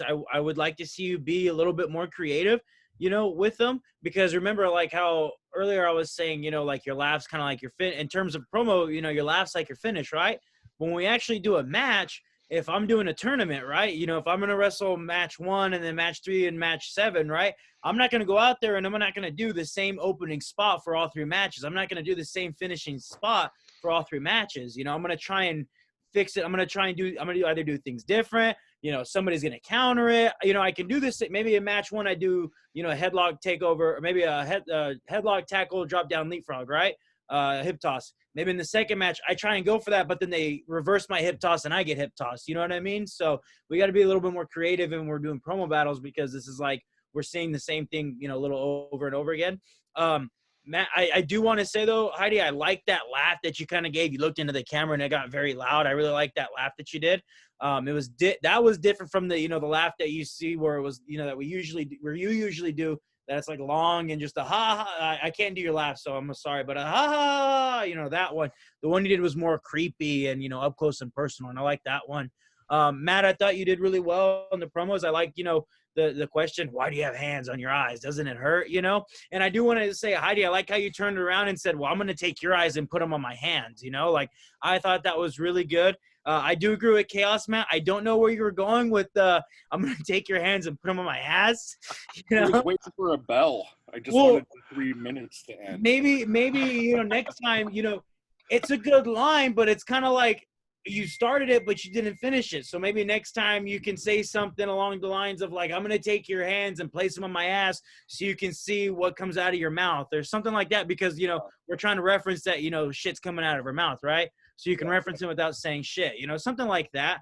But you know, it was just it was awkwardly placed and was kind of like not finished. But that was right where the kick to the gut would go. Yeah. I'm gonna go with Matt though, just because, you know, the consistency that we saw from Kristen, and then I like I did like the why do you have the hands on your eye or the eyes on your hands? I thought that was really good. Matt, all right. So Matt takes it 2-1. After Kristen, Boogie says, I'm going to take your hands and put them on my ass. My new Tinder bio. All right. So, but I think Vinny Wasco makes a great point, right? We're coming up on 3 hours of doing promos, listening to promos. It's what do you got left in the tank, right? Instead of being repetitive. And this is going to help you, right? So that way people don't just go, oh, your act is stale already. Oh, man, I need to come up with different things. And that's even if it's week after week, right? So we're doing it all on the same day or all on the same show. But even it'll get stale if you do it week after week, the same thing. So like, think you gotta get creative in order to change it up. So, all right. So that brings us to the finals. I appreciate everybody staying late for this one, so we can get it done. We got Joe versus Matt, and I gotta be honest. Joe, this is just me. I thought Aunt Hattie was gonna blow you away in the first round, and here we are in the finals, my friend. Good job to you on that, my friend. Good job on really, in my opinion, turning your character 180 and coming to the finals. On that. I got this one. All right. He's ready. He's confident. Joe versus Matt. You got 3 minutes. We're gonna start with Joe himself since Matt just went. And I'll count you down. Here we go in 5, 4, 3, 2. You know, with all the current global events going on around, I think it's very, very appropriate that I'm facing Death Calhoun. Because if wrestling is a dream, then Death Calhoun is wrestling's nightmare. This man is brutal, he's a ruthless, and he's a savage. And he takes all your dreams away. But with the COVID-19 pandemic, I have faced the reality that my dream of being a professional wrestler is always in jeopardy. So facing you is like facing my nightmare. And if I conquer you, then I know I could defeat anything that life throws at me. So bring it, Death Calhoun. Bring it, old school vengeance. Because I'm ready for you. Good thing you're ready, and it's a good thing that your name actually means suicide. Because getting in the ring with me is exactly what you will be doing. You will be slicing your own throat. You will be putting your own self down. Getting in there with me is the worst thing that will ever happen to you, COVID or not. You know, you brought up why I call myself Harakiri. And that's because every time I step in that ring, I put my body on the line for everybody. And that's not something you can relate to, right? You have a thing against people who do that, Mr. Old School Vengeance. You don't like that style. But let me be very, very clear. I may be hurting myself doing the moves that I do, but trust me, the pain I will give you is nothing. It's nothing to the shame that you will feel when I defeat you. There's no shame. When you get in the ring with me, you will pray to the heavens above for a steel cage, because that chain mesh, that will feel like 1,000 feather pillows compared to what I will do to you in that ring. You will blow out your birthday candles wishing for an inferno match, because the flames licking your skin will feel like gentle kisses on your flesh compared to the horrors that I will bestow upon you, Mr. Crunchyroll. You know, you can throw all these insults, they don't mean nothing. Because I know what I'm about. You're about to get your ass kicked! Am I? Because I know for a fact why you rely on the old school. It's because violence has evolved, and you can't keep up, old man. No, if I wanted to join the gymnastics, I would have gone to a 6-year-old girl's birthday party. In the ring, 6-year-old girl will whoop your ass. You know that. Time. All right. I thought it was really good. I think I could have went without the Crunchyroll line. Yeah, But I was trying to think anime. I couldn't get it. I thought otherwise. I thought it was really good. Let's go with Slice and Slice first, and then Vinny Wasco, and then I'll give my thoughts. I thought it was kind of an insane promo from Matt. Oh man, like fuck, he's creating a cage match, inferno match. He I don't think he wasted a single line. I mean, Crunchyroll made me laugh. It might not be politically correct if we're in fucking. Isn't it just an anime channel? Yeah, I mean, Okay. yeah. I mean, it didn't even bother me. It made me laugh. But I thought the promo itself was just genius. I thought you didn't waste a single line. And I thought Joe had the same passion he usually has, but it was almost like shooting bullets at like a bulletproof vest. Like I feel like what you were saying wasn't really phasing him, but what he was saying to Joe, Joe, it just meant so much more. And like your usual underdog story, fighting from below to get to above, like being a fighter, it just didn't convince me in this promo. It didn't convince me. You didn't have anything particular to say about him. A 6-year-old girl could kick his ass. I don't. My niece is what? I have 2 twin nieces. They're 2 years old. When they turn 6, I wouldn't pay them to jump this motherfucker because I don't believe that they'll beat him. You know what I mean? I don't believe it. Don't say something just to say it. I don't think any 6-year-old girl. I think you put a gun in a 6-year-old girl's hand and Matt will kill her. Okay. So I think you need to like, don't say shit to say it. Most of the things you've been saying all night have worked, but I think maybe against someone like Matt, who's a menacing, scary character. I don't know how tall or how big he is. He looks big. He got a big ass head. He looks like a big guy. You need to maybe be a little more menacing. You have to match his aura. Versus Auntie Hyde. Auntie Hyde is a monster, but Auntie Hyde is a thespian. She's also like, you know what I mean? You have to pick and choose your battles. If you're facing someone scary as fuck, you gotta be as aggressive as fuck. You gotta be as gangster as fuck. And I feel like he outperformed you in the promo, and he didn't wait. He didn't say any single thing that I didn't believe. Crunchyroll maybe a bit out there, but it didn't take away. I would choose Matt. I think you did a good job all night, Joe. But I think he just came back to the pure character that he like. If he would have cut a promo like he did versus Jam versus you, where he panicked, I probably would have picked you. But he brought the whole character, the whole menacing vibe, and I feel like I would pick Matt, not even like by far. You know what I mean? But it's a learning lesson. You know, I lost a promo battle to a guy who never had a fucking match in Troop 2 months ago. We learn, we learn. That's it. All right, thank you, Slice. Wasco, what do you have to add to that, and who did you pick? I think Joe had a perfect line that he didn't use, ready made for him. His name's Death Calhoun, right? Earlier in the night, you mentioned war, and you kind of mentioned how you've like beat death, right? It's like, hey, I've stood in the face of death when I was in war. You don't scare me, Death Calhoun. You know what I mean? And you didn't. I was hoping you almost went that route, but then you took like a hard left and just kind of like steered away from it, and like Matt has like that name to where anybody who has been in your position, like that's a ready-made line for him. You know what I mean? And I got to go with Matt on this promo because just for the simple fact that Matt was more creative in terms of telling a story. You know what I mean? He sold me on a steel cage match. I was like, oh, damn. All right, we're going to have a steel cage match. And then he's like, no, Inferno match. I was like, oh, okay.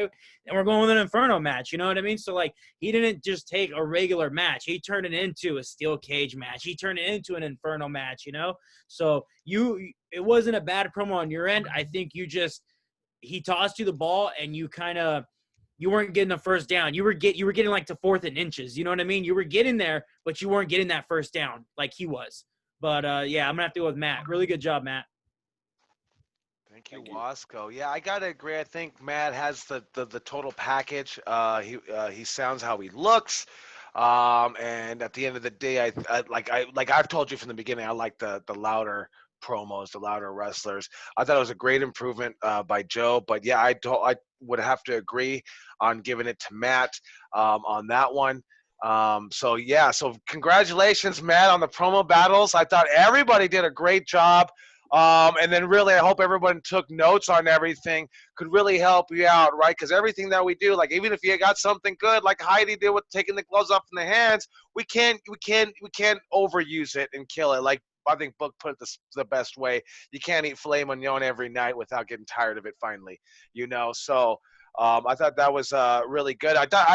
First time, I think we've always taken about 2 days to get this done, so I do really appreciate everybody staying late. Staying that extra hour to get the promos done. I do see, hey, everyone does get tired in it, but that's going to be the day at your show. We're there all day, and if you're new, you're there in the morning doing ring crew. The wrestlers have the luxury of coming about 12 or 2 or whatever later after ring crew. Ring crew, you're there all day, and then hoping to get on the show. Have to have the ability to turn on at a moment's notice. So really good job with everybody. I appreciate it. That's going to come to the end of our promos. I think we did 3 full weeks on promos, but I think it's so important. Promos, character, personality. It's really what separates you from the mid card to the main event. It's really the promos. Now it has nothing to do with the moves. Obviously, you have to be crisp and you have to be good. But if your promo is great, I could work around that as a promoter. I'll just say, go out there and I'll have people bump for you. I'll put you in there with people that can take care of you and make you look great if you can talk well. So that's why we spent so much time on that. Next week, we're going to talk about selling, the different types of selling, ring work, selling the moves, selling the body part, selling kayfabe.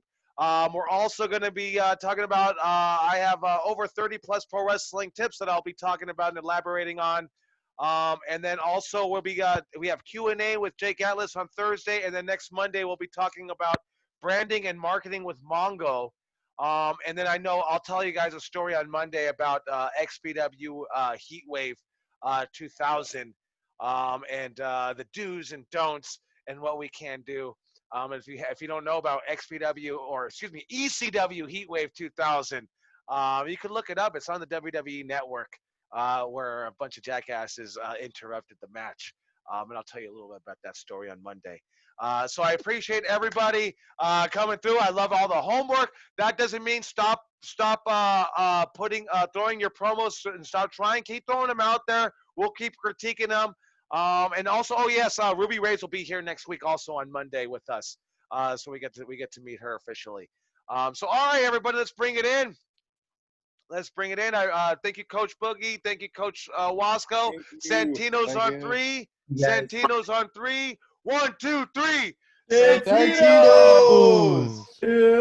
All right, everybody. Great week. Be safe. Appreciate y'all. Thank Have you. fun. Appreciate the class. Night, guys. Thank you. Good Good night. night. Good night. Thank you for all the tips, guys. Wow, there's Sage's baby. Yay! Yay. Wow, long hair. Yeah, she's big. Awesome. Yes. Wow. To Santino. Woo! There we go. Cool. All right, everybody. Take care. Be safe. Have fun. Thank you guys for joining me.